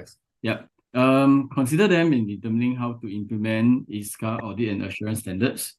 Use professional judgment in applying them to specific audits. Be able to justify any departure from the ISCA audit and assurance standards. Okay, this one is ISACA, okay, and not the ISCA and from the organization. Okay, so ISACA is the one that creates the certification. Okay, so in terms of the purposes, what are the things you can use? Yeah, so basically you use the guidelines in these areas. Of course, when you're using personal judgment, professional judgment, right? It's again something normally that's built over time based on experience. But of course, you have to lean towards doing the right thing. Even if you don't have the experience in certain areas. Again, if you're not sure, ask for help, ask for guidance, especially from your superiors, right? Okay, don't be afraid to ask if you're not sure, because it's worse if you make a mistake and you just went ahead with it. Yeah. Okay. So this is the Code of Professional Ethics, and again another one to help read it for us. Maybe Shule? Okay, is to support the implementation of and encourage compliance with or appropriate standard procedure for the effective governance and management of the enterprise information system and technology, including the audit, control, security, and the risk management. So also to perform duties with objectively, due diligence, and professional care in accordance with professional standards. Then serve in the interest of the stakeholder in a lawful manner, while maintaining high standard of conduct and character, and not discrediting their profession or the association. Okay, yeah. So I mean, everyone got that? Yeah. Thanks very much, Shule. So it's like an oath taking, right? So these are the things you're supposed to follow when you have these when you become a CISA, right? You have this professional code of professional ethics, right? So again, just remember, it's a critical role, definitely. That's why being certified in such an organization is actually very important. But of course, it comes along with this the burden of making sure that you do all these things, right? Okay.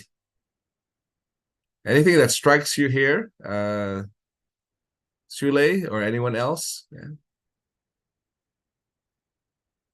Anything that you're not, agreeable, for example, or have some questions on this? And this is very important because I already mentioned it starts first with ethics part, because as an auditor, there's a lot of trust involved, right? People share with you their information, the clients share with you a lot of their secrets and all that. They let you go into see their operations, even their client data and the financial figures, right? There's a lot of all these things that you have to actually adhere to, so that the client still puts their trust in you and the firm. Yeah, because again, you're carrying the name of your firm, the name of your company when you go and do all these audits. Yeah. So whatever you do, don't let them lose the trust. Yeah. Okay. So no questions. Let's carry on. Some of these might be you think is automatic, but again, some are really serious. You have to make sure that you do follow, like especially the lawful manner. So this is something that you have to be familiar with. So what is a law? So you have to learn more about what is required by the law when you become an IT auditor, right? Or an auditor in general. Okay, this is the second part. I'd like someone else to read this second part. Let's call on Shooting. Yeah. Oh, yeah. Go ahead. Maintain the privacy on confidentiality of information obtained in the course of their activities, unless disclosure is required by legal authority. Such information shall not be used for personal benefit or released to inappropriate parties. Maintain competency in their respective fields and agree to undertake only those activities they can reasonably expect to complete with the necessary skills, knowledge, and competence. Yes, thank you very much, Shooting. Yeah, nice backdrop you have by the way. Yeah. Are you from LHub? Or you just Yes, taking I'm the from class? LHub. I see, I I'm see. here observation today. Oh, I see. Okay, thanks a lot. Yes. Yeah, but it's good. You're learning a lot, hopefully. Oh, yes, definitely. Okay. This is your first time to attend CISA course? Yeah, first time attending this course. Okay, great. Yeah. So in this case, the in terms of maintaining the privacy and confidentiality, right? Again, you said it's very important. When you talk about let's say going to a client and also talking about things even outside. You have some discussion meetings. So making sure that when you talk about the engagement, don't talk about things that relate to the audit very casually outside, right? Because these are the things that you already have to really keep secret. And when you're outside, you don't know who's listening, who's observing. Those are some of the things that you have to be careful about. So try to keep things in the office or at the client site, making sure that you keep the client's information confidential and private, right? Of course, competency, that's when a lot of training is also involved when you become an IT auditor. So you have a lot of these required trainings. First of all, the mandatory trainings are there to make sure that you are up to par and compliant with the standards. So you have a lot of these IT audit trainings that will be given. Plus other trainings will be there, like other soft skills, technical trainings will be there too. Okay, but there are these mandatory audit trainings, normally for the legal and regulatory requirements. Yeah, so even for the AML trainings, for example, you need to be aware, especially we're doing external audits. Yeah, so these are some of the very important things to take note of. And you need to inform appropriate parties of the results of work performed. Okay, when you have this audits, for example, or mainly audits in general, okay, including the disclosure of all significant facts known for them, okay. If not disclosed, may distort the reporting of the results. So make sure that you disclose all facts, don't withhold facts. These have to be reported properly and included in your reports, especially those with any, let's say, material risks. Yeah, especially those are the things that will come out in the findings. Of course, before you release the final report, there's normally a draft report you discuss with your auditees and also your own management, okay, your own supervisors. And of course, when you talk about supporting the professional education of stakeholders, basically also making sure that you have that kind of professional education coming up. Yeah. Okay. So let's go on. Any questions so far with the code of ethics, professional ethics? Yeah. Okay. Again, a reminder, those who don't have their videos on, please turn on your videos. Yeah. Okay. Wei Chi, for example, and Gozali. Yeah. Okay, thank you. And Seng Kwong, I know the puppy is cute, but yeah, maybe you can show your face. Thank you. So let's move on. So this is ITAF, right? So this is the audit framework. It's comprehensive and good practice setting reference model, right? It establishes standards. Okay, what are standards again? Making sure that everything is consistent, yeah, and it's based on best practices, and in terms of the IS auditor roles and responsibilities, yeah. So you have the knowledge, skills, and diligence, conduct, and reporting requirements. So you also have the terms and concepts specific to IS assurance, and also provides the guidance and tools and techniques, right, on the planning, design, conduct, and reporting of IS audit and assurance requirements. Okay.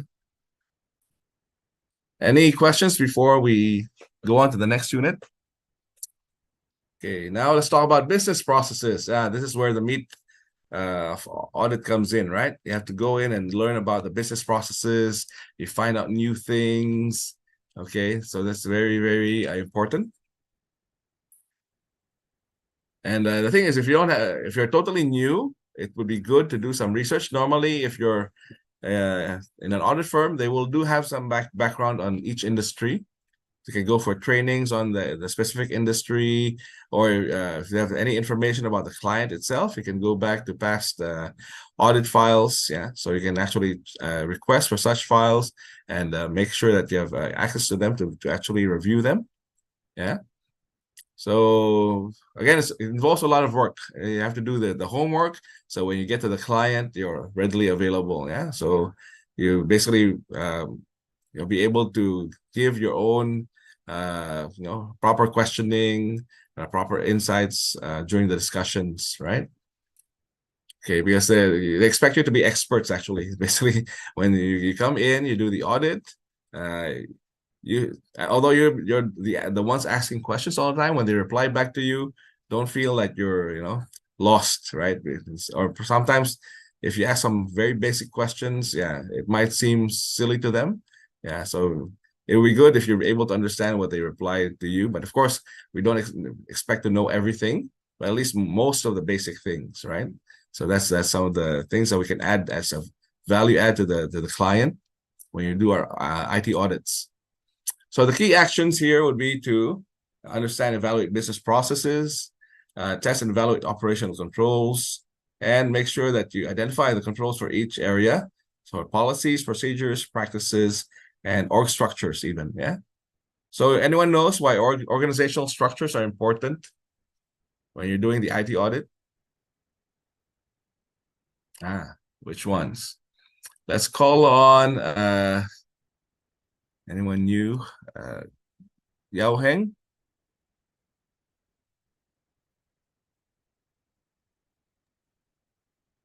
Yeah.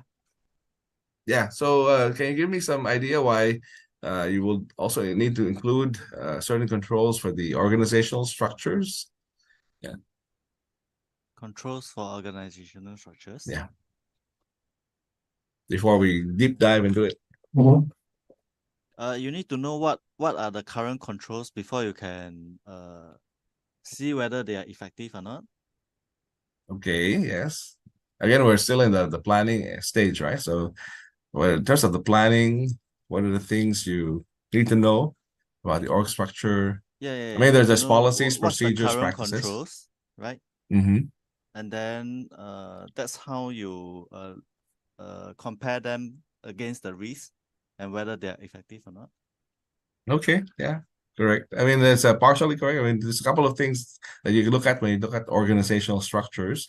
It helps you. I also have an idea of how the whole organization is set up, at least for the IT side. It's also good to know things that are related to IT, yeah, so that you can decide who are the key stakeholders you want to talk to, yeah, Okay. when you actually go in, right? Plus, relationship in terms of how certain systems are being run or operated, again, depending on what you're trying to audit, yeah. So if they're structured in such a way that they're very lean, there's only a few people, and then in terms of reporting structure, everyone reports to the boss, so very flat. One boss, or it can be very, very deep. Have several layers of management. So it's going to be a bit different when you talk about escalation, for example. Yeah. Okay, I see. Okay, good. Thanks. So these are the topics we're going to discuss on planning. So internal audit function is there, management of this, audit planning, and then law and the effect of such laws and regulations that are there. For Singapore, anyone knows what are the laws and regulations about IT, for example, or cybersecurity? Yeah. Should be CCOP and CCOP, MAS TRM, right? Yeah, for the Cybersecurity Act. Okay, MAS TRM is for the financial industry. Yes. Anyone else? ISO 27K. Oh, that's a standard. Okay. The other one is on PDPA, right? I mean, that one is also one of the earlier ones that were set up. Of course, there's a Computer Misuse Act. Yeah, it's also the much earlier one. Yeah. So these are some of the things you need to be acquainted of. So at least in Singapore context, right? Especially if you're just going to work on Singapore projects. So normally, if you're part of a big audit firm, it's going to be worldwide, global presence, for example. You normally still assign certain jurisdictions that you can audit. So other countries, for example, we taken cared of by those other offices that are there. So if it's Singapore, normally you just focus on Singapore, or maybe a little bit of other countries around Singapore. Yeah. But yeah, the general idea is you should know the laws around the countries you are actually in charge of. Yeah. If you're lucky, you get also get seconded. Yeah.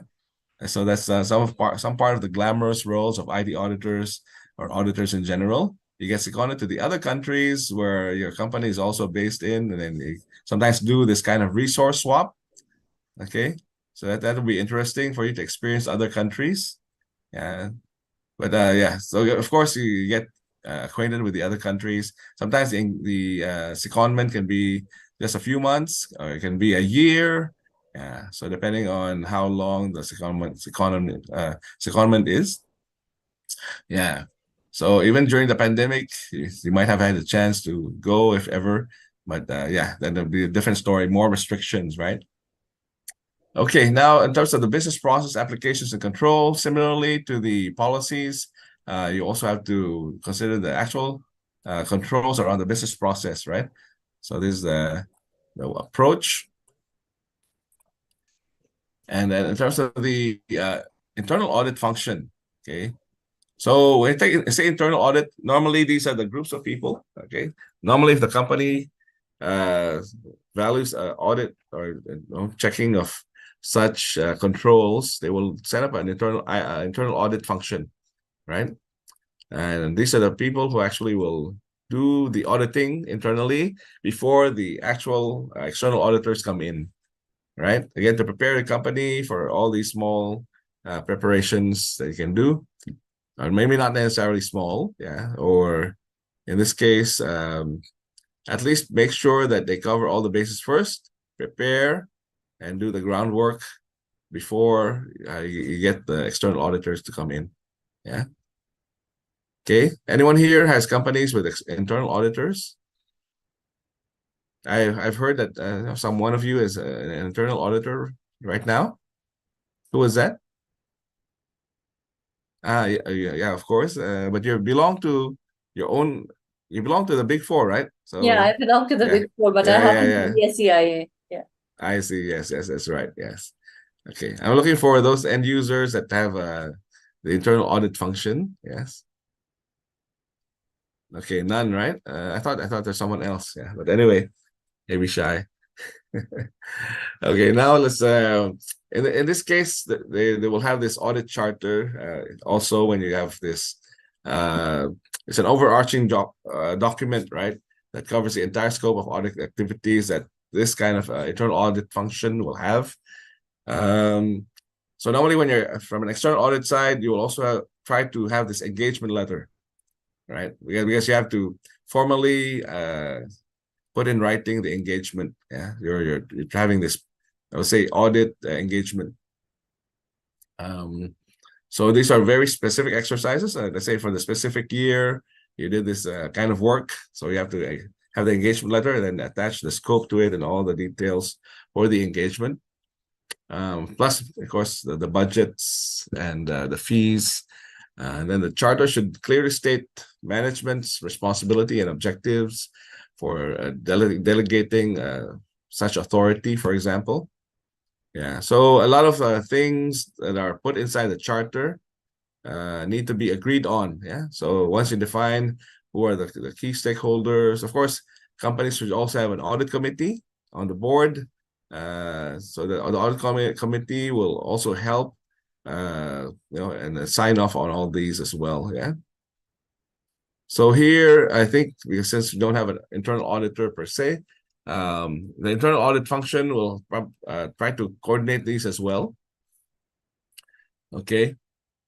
At least to senior management, making sure that all the departments are ready and able, they've been tested and all that. Yeah. But hardly is a case that all companies will have all the skill sets. So that's the thing, right? If you set up your own internal audit function, you still need external help sometimes as well. So the Big Four firms like the one that Anna belongs to will also provide internal audit support.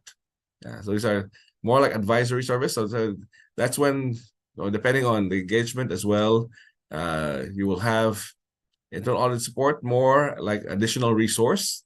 So the work that they help, there's no there's a personal opinion. There's no professional opinion given in terms of actually doing an audit. They just help and follow instructions from the internal audit head. Yeah, whoever is their supervisor in that company, in the client. So technically, it's not an audit that they're doing. They're assisting. They're supporting the internal audit function. Okay, it's different from actually doing the internal audit. Then there's going to be all that professional opinion and all the findings that will come out. Yeah, again, it's going to be a different kind of arrangement. And then the management of the IS audit function. In terms of this one, you should ensure more value-added contributions, of course. And the client is always expecting value, right? Yeah, when you buy things, you need to make sure that you get value for money, right? Yeah, so this is like similar to the kind of services that will be provided in terms of the IS function or IT audit function. You also expect this from IT auditors. Yeah. So audit planning steps. Okay. Anyone care to read this for us? How about Marcus? Looks like you have a good voice. Yeah, come. Okay. Audit planning. The first step in performing an IS audit is adequate planning. To plan an audit, the following tasks must be completed. List all the processes that may be considered for the audit. Evaluate each process by performing a qualitative or quantitative risk assessment. This evaluation should be based on objective criteria. Define the overall risk of each process. Construct an audit plan to include all of the processes that are rated high, which would represent the ideal annual audit plan. Okay, thanks a lot for that. So these are the steps that needs to be completed, yeah, before the in terms of the planning, during the planning phase, right? So what struck you here, Marcus? What do you think is something that you didn't know before? Yeah. So definitely there should be something in terms of listing all the processes, so you know exactly what you're going to audit, and of course you can narrow it down into that scope, right? You may not be auditing all of the processes, depending on what's in scope. But if you're part of the organization, most likely you'll be auditing all the processes that involve IT somehow. Yeah. Okay, good.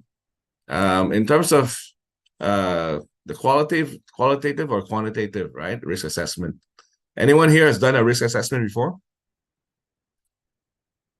Okay, but Patricia, care to share what your experience has been? What kind of risk assessment do you do? Okay, so in the past I was an external auditor. Oh, So really? Okay, yeah, good. so Which area? yeah, Financial. financial, yeah. Financial. So the risk assessment that we do, I guess it's quite structured because I was in a Big Four company. Mhm. Yeah. So first we will identify the risk area, and then after that we'll assess what type of risk it is, and then after that the risk assessment will include the frequency of that risk happening, and also the frequency as well as the impact. Yeah. Impact, yes. Likelihood and impact, right? Yes. Yeah. That's how you measure risk. Yeah. Okay. Okay, good. I mean, thanks for sharing, Patricia, because it's always good to hear different experiences.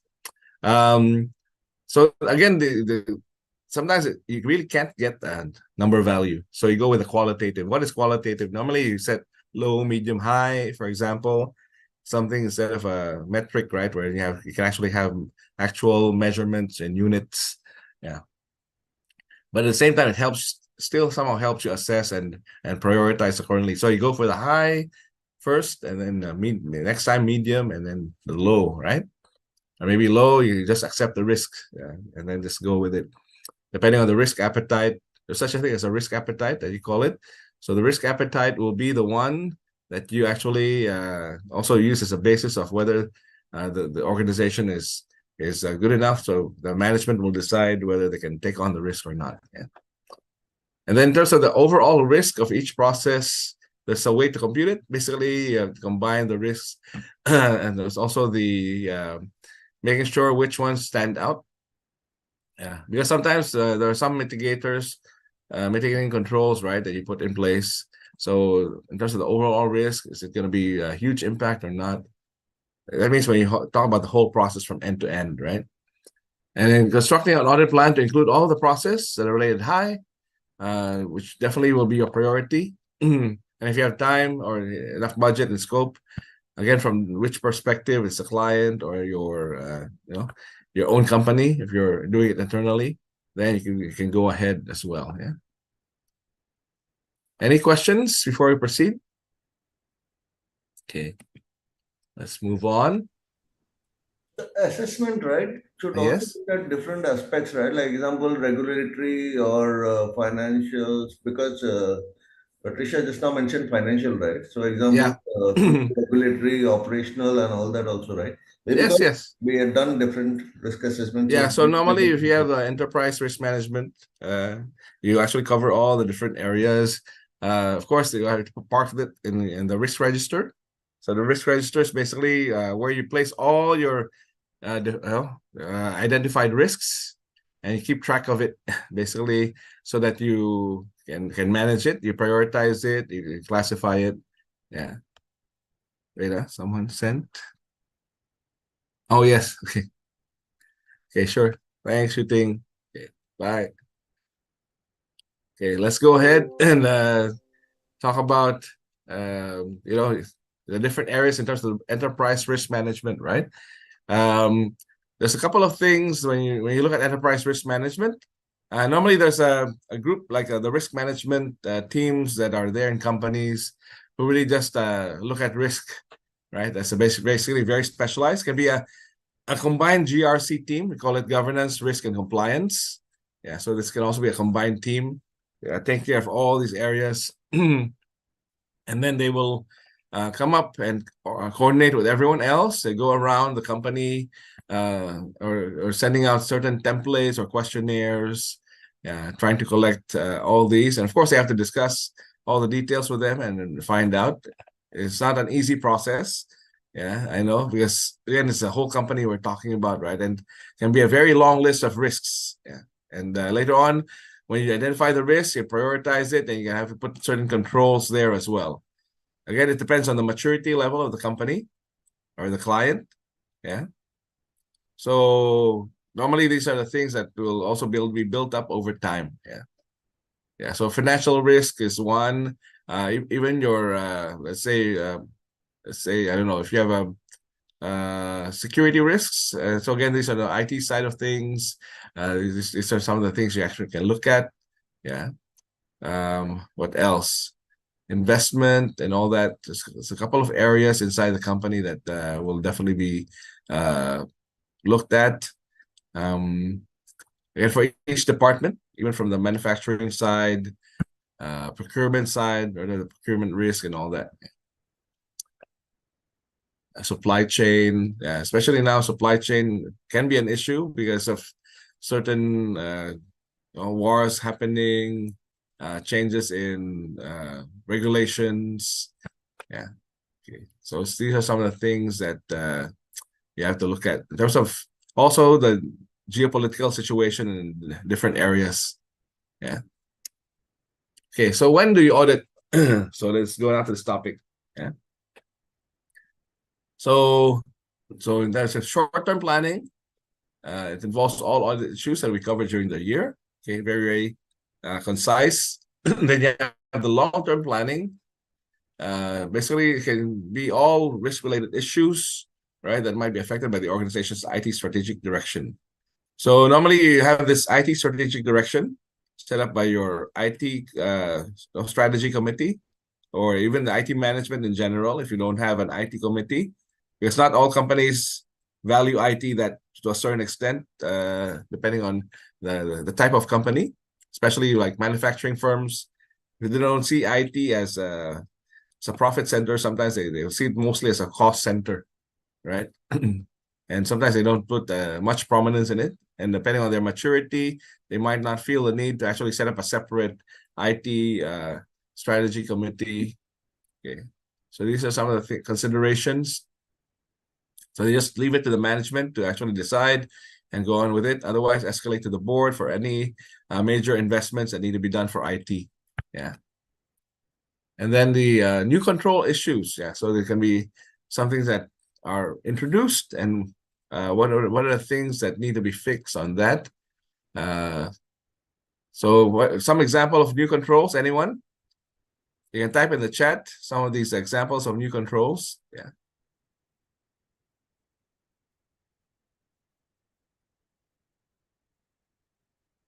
What do you think will be new controls in terms of IT or security? Or yeah, let's stick to the IT because we're doing IT audit. Yeah, what do you think will be new controls when you talk about IT? Yeah. Can be in the programming side, yeah, or it can be in the hardware side, or administrative policies. What do you think? You can type in the chat and let me know. Let's see things coming in. Maybe new security controls like implementing new firewalls or anything. It can be new controls like implementing new security controls inside the system organization, like firewall, implementing a new Firewall, yes, basic appliances. Again, there's a purpose for such new solutions out there. Yeah, or upgrading the configure. I mean, upgrading. Yeah. Great. By the way, you can still type in the chat as well, right? Yeah. What else? Anyone? Security issues for virtual assets. Yes, thank you. Is Anna? Yes. So especially have those virtualization or even cloud. Yeah. So these are some of the examples of virtual assets. Anyone else?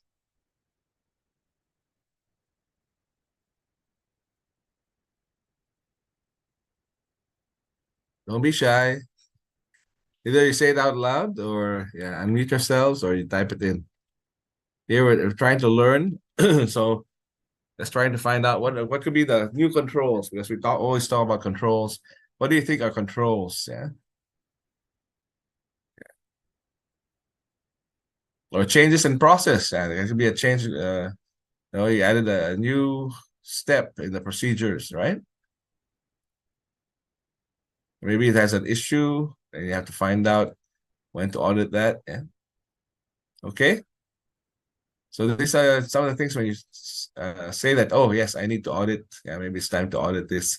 Okay. There's also changes in risk environment technologies.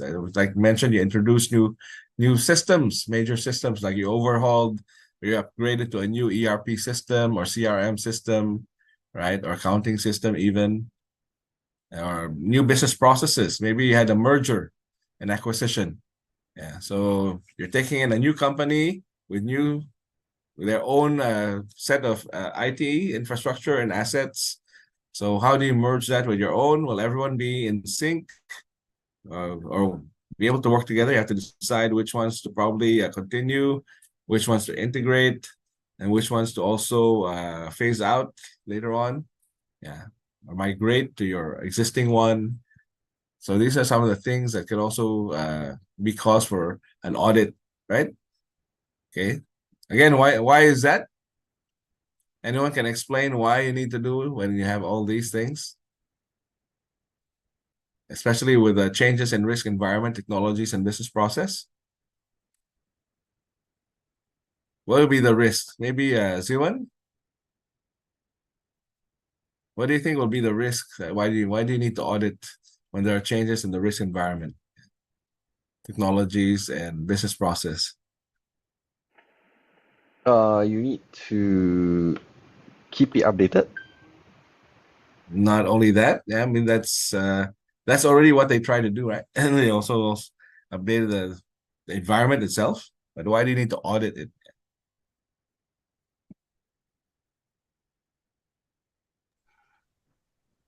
Because changes, right, will yes, will have the impact. The impact will change, right? Yes.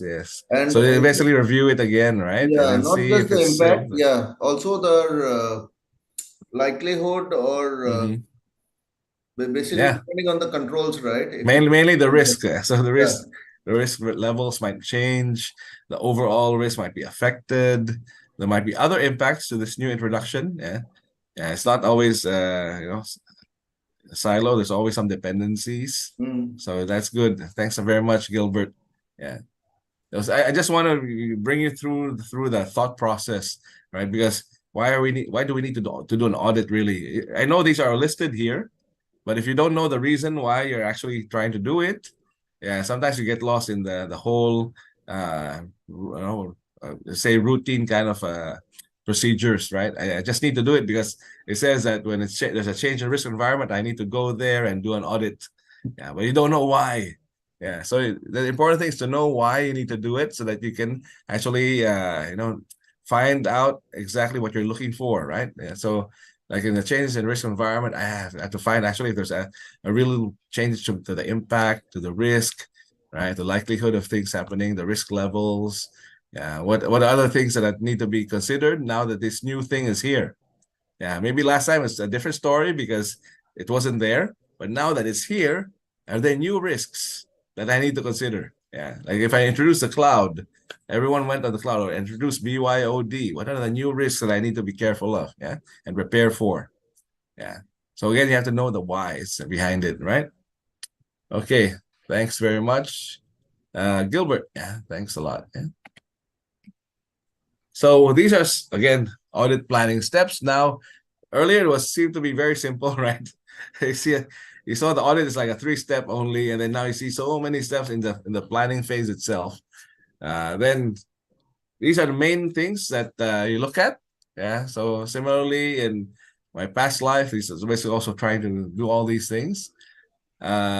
So first is gain an understanding of the business mission, objectives, purpose, and processes, right? And then understand changes in business environments of the auditee, right? And then next, review prior work papers. So in audits, normally you call all the documents you have as work papers. So you work on different work papers, basically like templates. They're using templates, and then they will have all the information being collected during the testing, for example, and all that. Yeah. And then identify stated contents. We have, let's say, policies, standards, and required guidelines, procedures, and org structure being checked. Okay. And then you have the you need to perform the risk analysis in this stage. That's even a basic one in terms of helping in designing the audit plan. And then set the audit scope and audit objectives. Very important. If you don't have any objectives, you might not know how much you're supposed to do. Yeah. So you need to know what is your main scope and objectives, right? And then develop the audit approach or audit strategy. Now that you know your objectives, how do you get there? Yeah.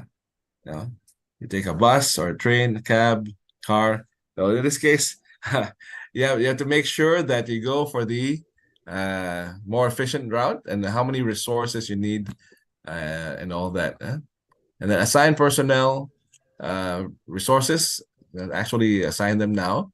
Now knowing that you have a certain budget, knowing you have certain skill sets that you need, and then address engagement logistics. Okay, so this time, is it going to be at your side mostly, or the client side mostly?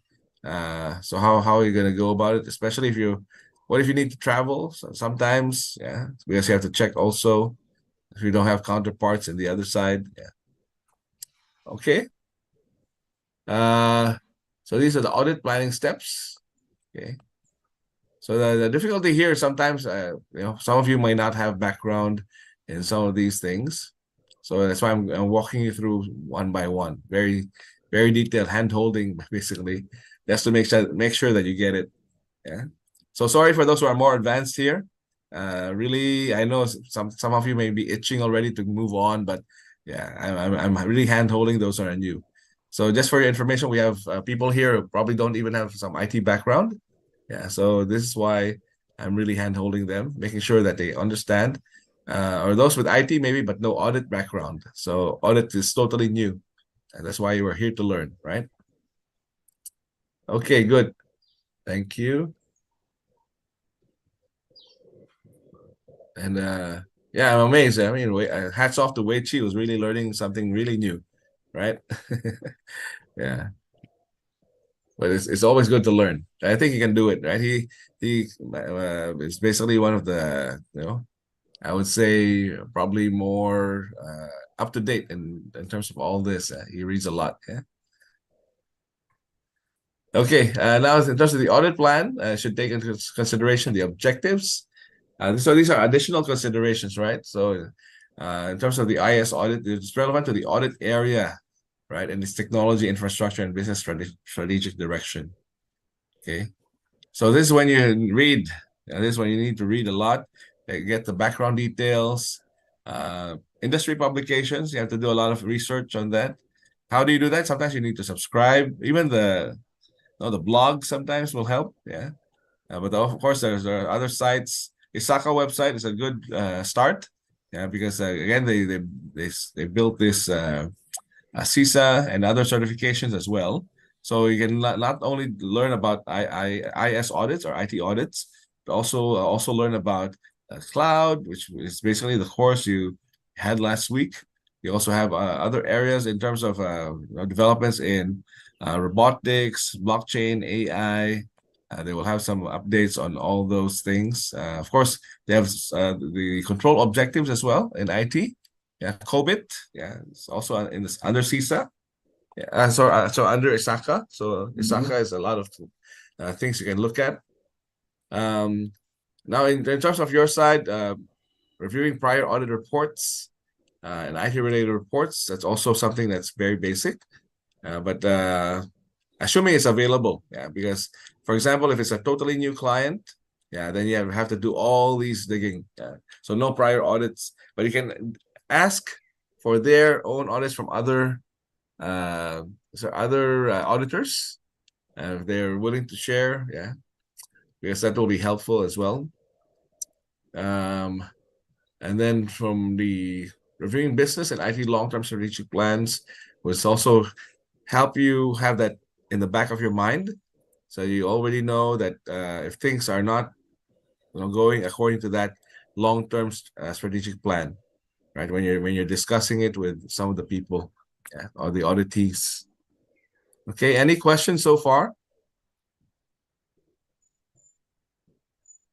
Okay, quite sounds good. And it's just about right for lunch.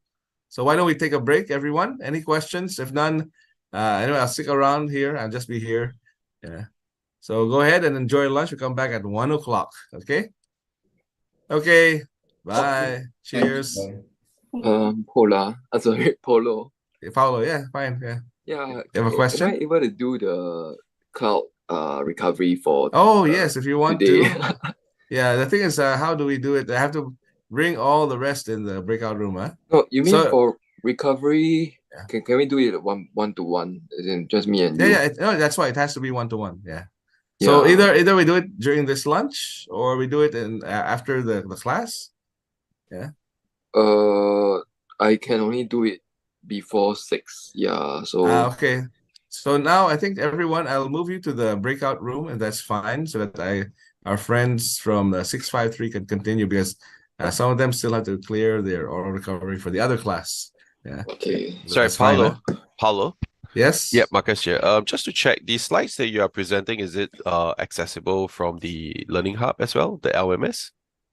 LMS, I'm not sure if they release it to you, but as far as I know, they're not allowed to actually give you the slides, because again, there's some copyright requirements. Okay. against So that. so Okay, the LMS should be the course materials, I guess, is the book. Is that the standard one, yes. That's okay. normally what they release as per your.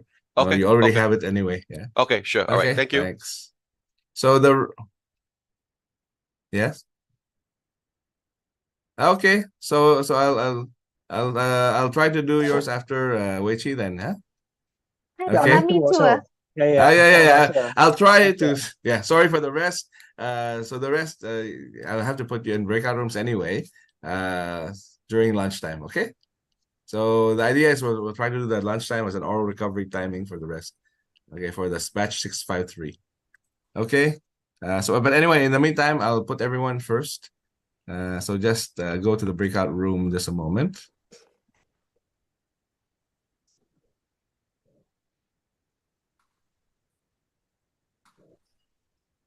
And I'll create the room. So Weiqi, just stay in the main room, huh? Although it will probably give you a request, huh? Okay. I just assign everyone automatically to the breakout room. Just cancel that request that you received, Weiqi. Yeah. The rest all please go into the breakout room so that you can do.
Recording in Yep. progress. Guys, I'm moving you to the breakout room. Yeah, because we're doing the hello, Alvin, and the rest who are coming in here. We're doing another session during lunch. So, yeah, just stand by in the waiting room. That's why I put you there. Okay. Anyway, let me get them all in. Please go to the waiting room now. Join the breakout room. Please join the breakout room. If you can, since you got in. Otherwise, I'll put you back in the waiting room. Kiyo, if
Recording in progress.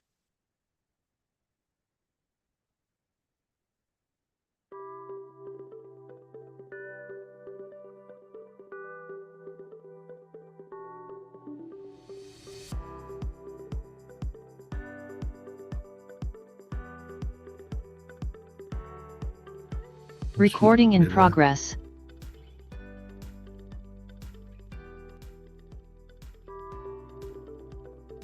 Hey, did something start just now?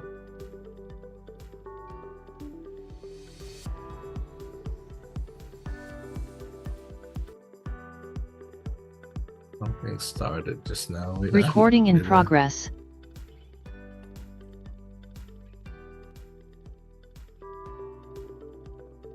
Hey, did something start just now? Yeah.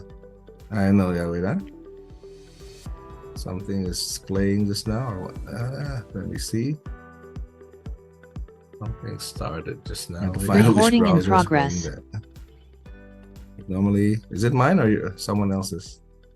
Into the waiting room. Okay, I don't think it's mine. Something start just now. Yeah.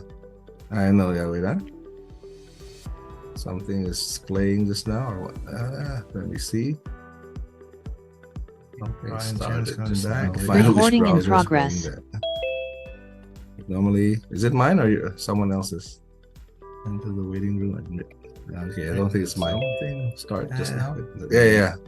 I know, yeah, wait, so since just to make sure that we have everyone back, let me see. Recording in progress. Normally, is it mine or someone else's? Into the waiting room. Okay, I don't think it's mine. Something start just now. Yeah. I know, yeah, wait, so since just to make sure that we have everyone back, let me see. Okay, I need a volunteer again. So Recording in progress. See who is here. Normally, is it mine or someone else's? Into the waiting room. Okay, I don't think it's mine. Something start just now. Yeah. I know, yeah, wait, so since just to make sure that we have everyone back, let me see. Okay, I need a volunteer again. So Recording in progress. See who is here. Normally, is it mine or someone else's? Into the waiting room. Okay, I don't think it's mine. Something start just now. Yeah. I know, yeah, wait, so since just to make sure that we have everyone back, let me see. Okay, I need a volunteer again. So Recording in progress. See who is here.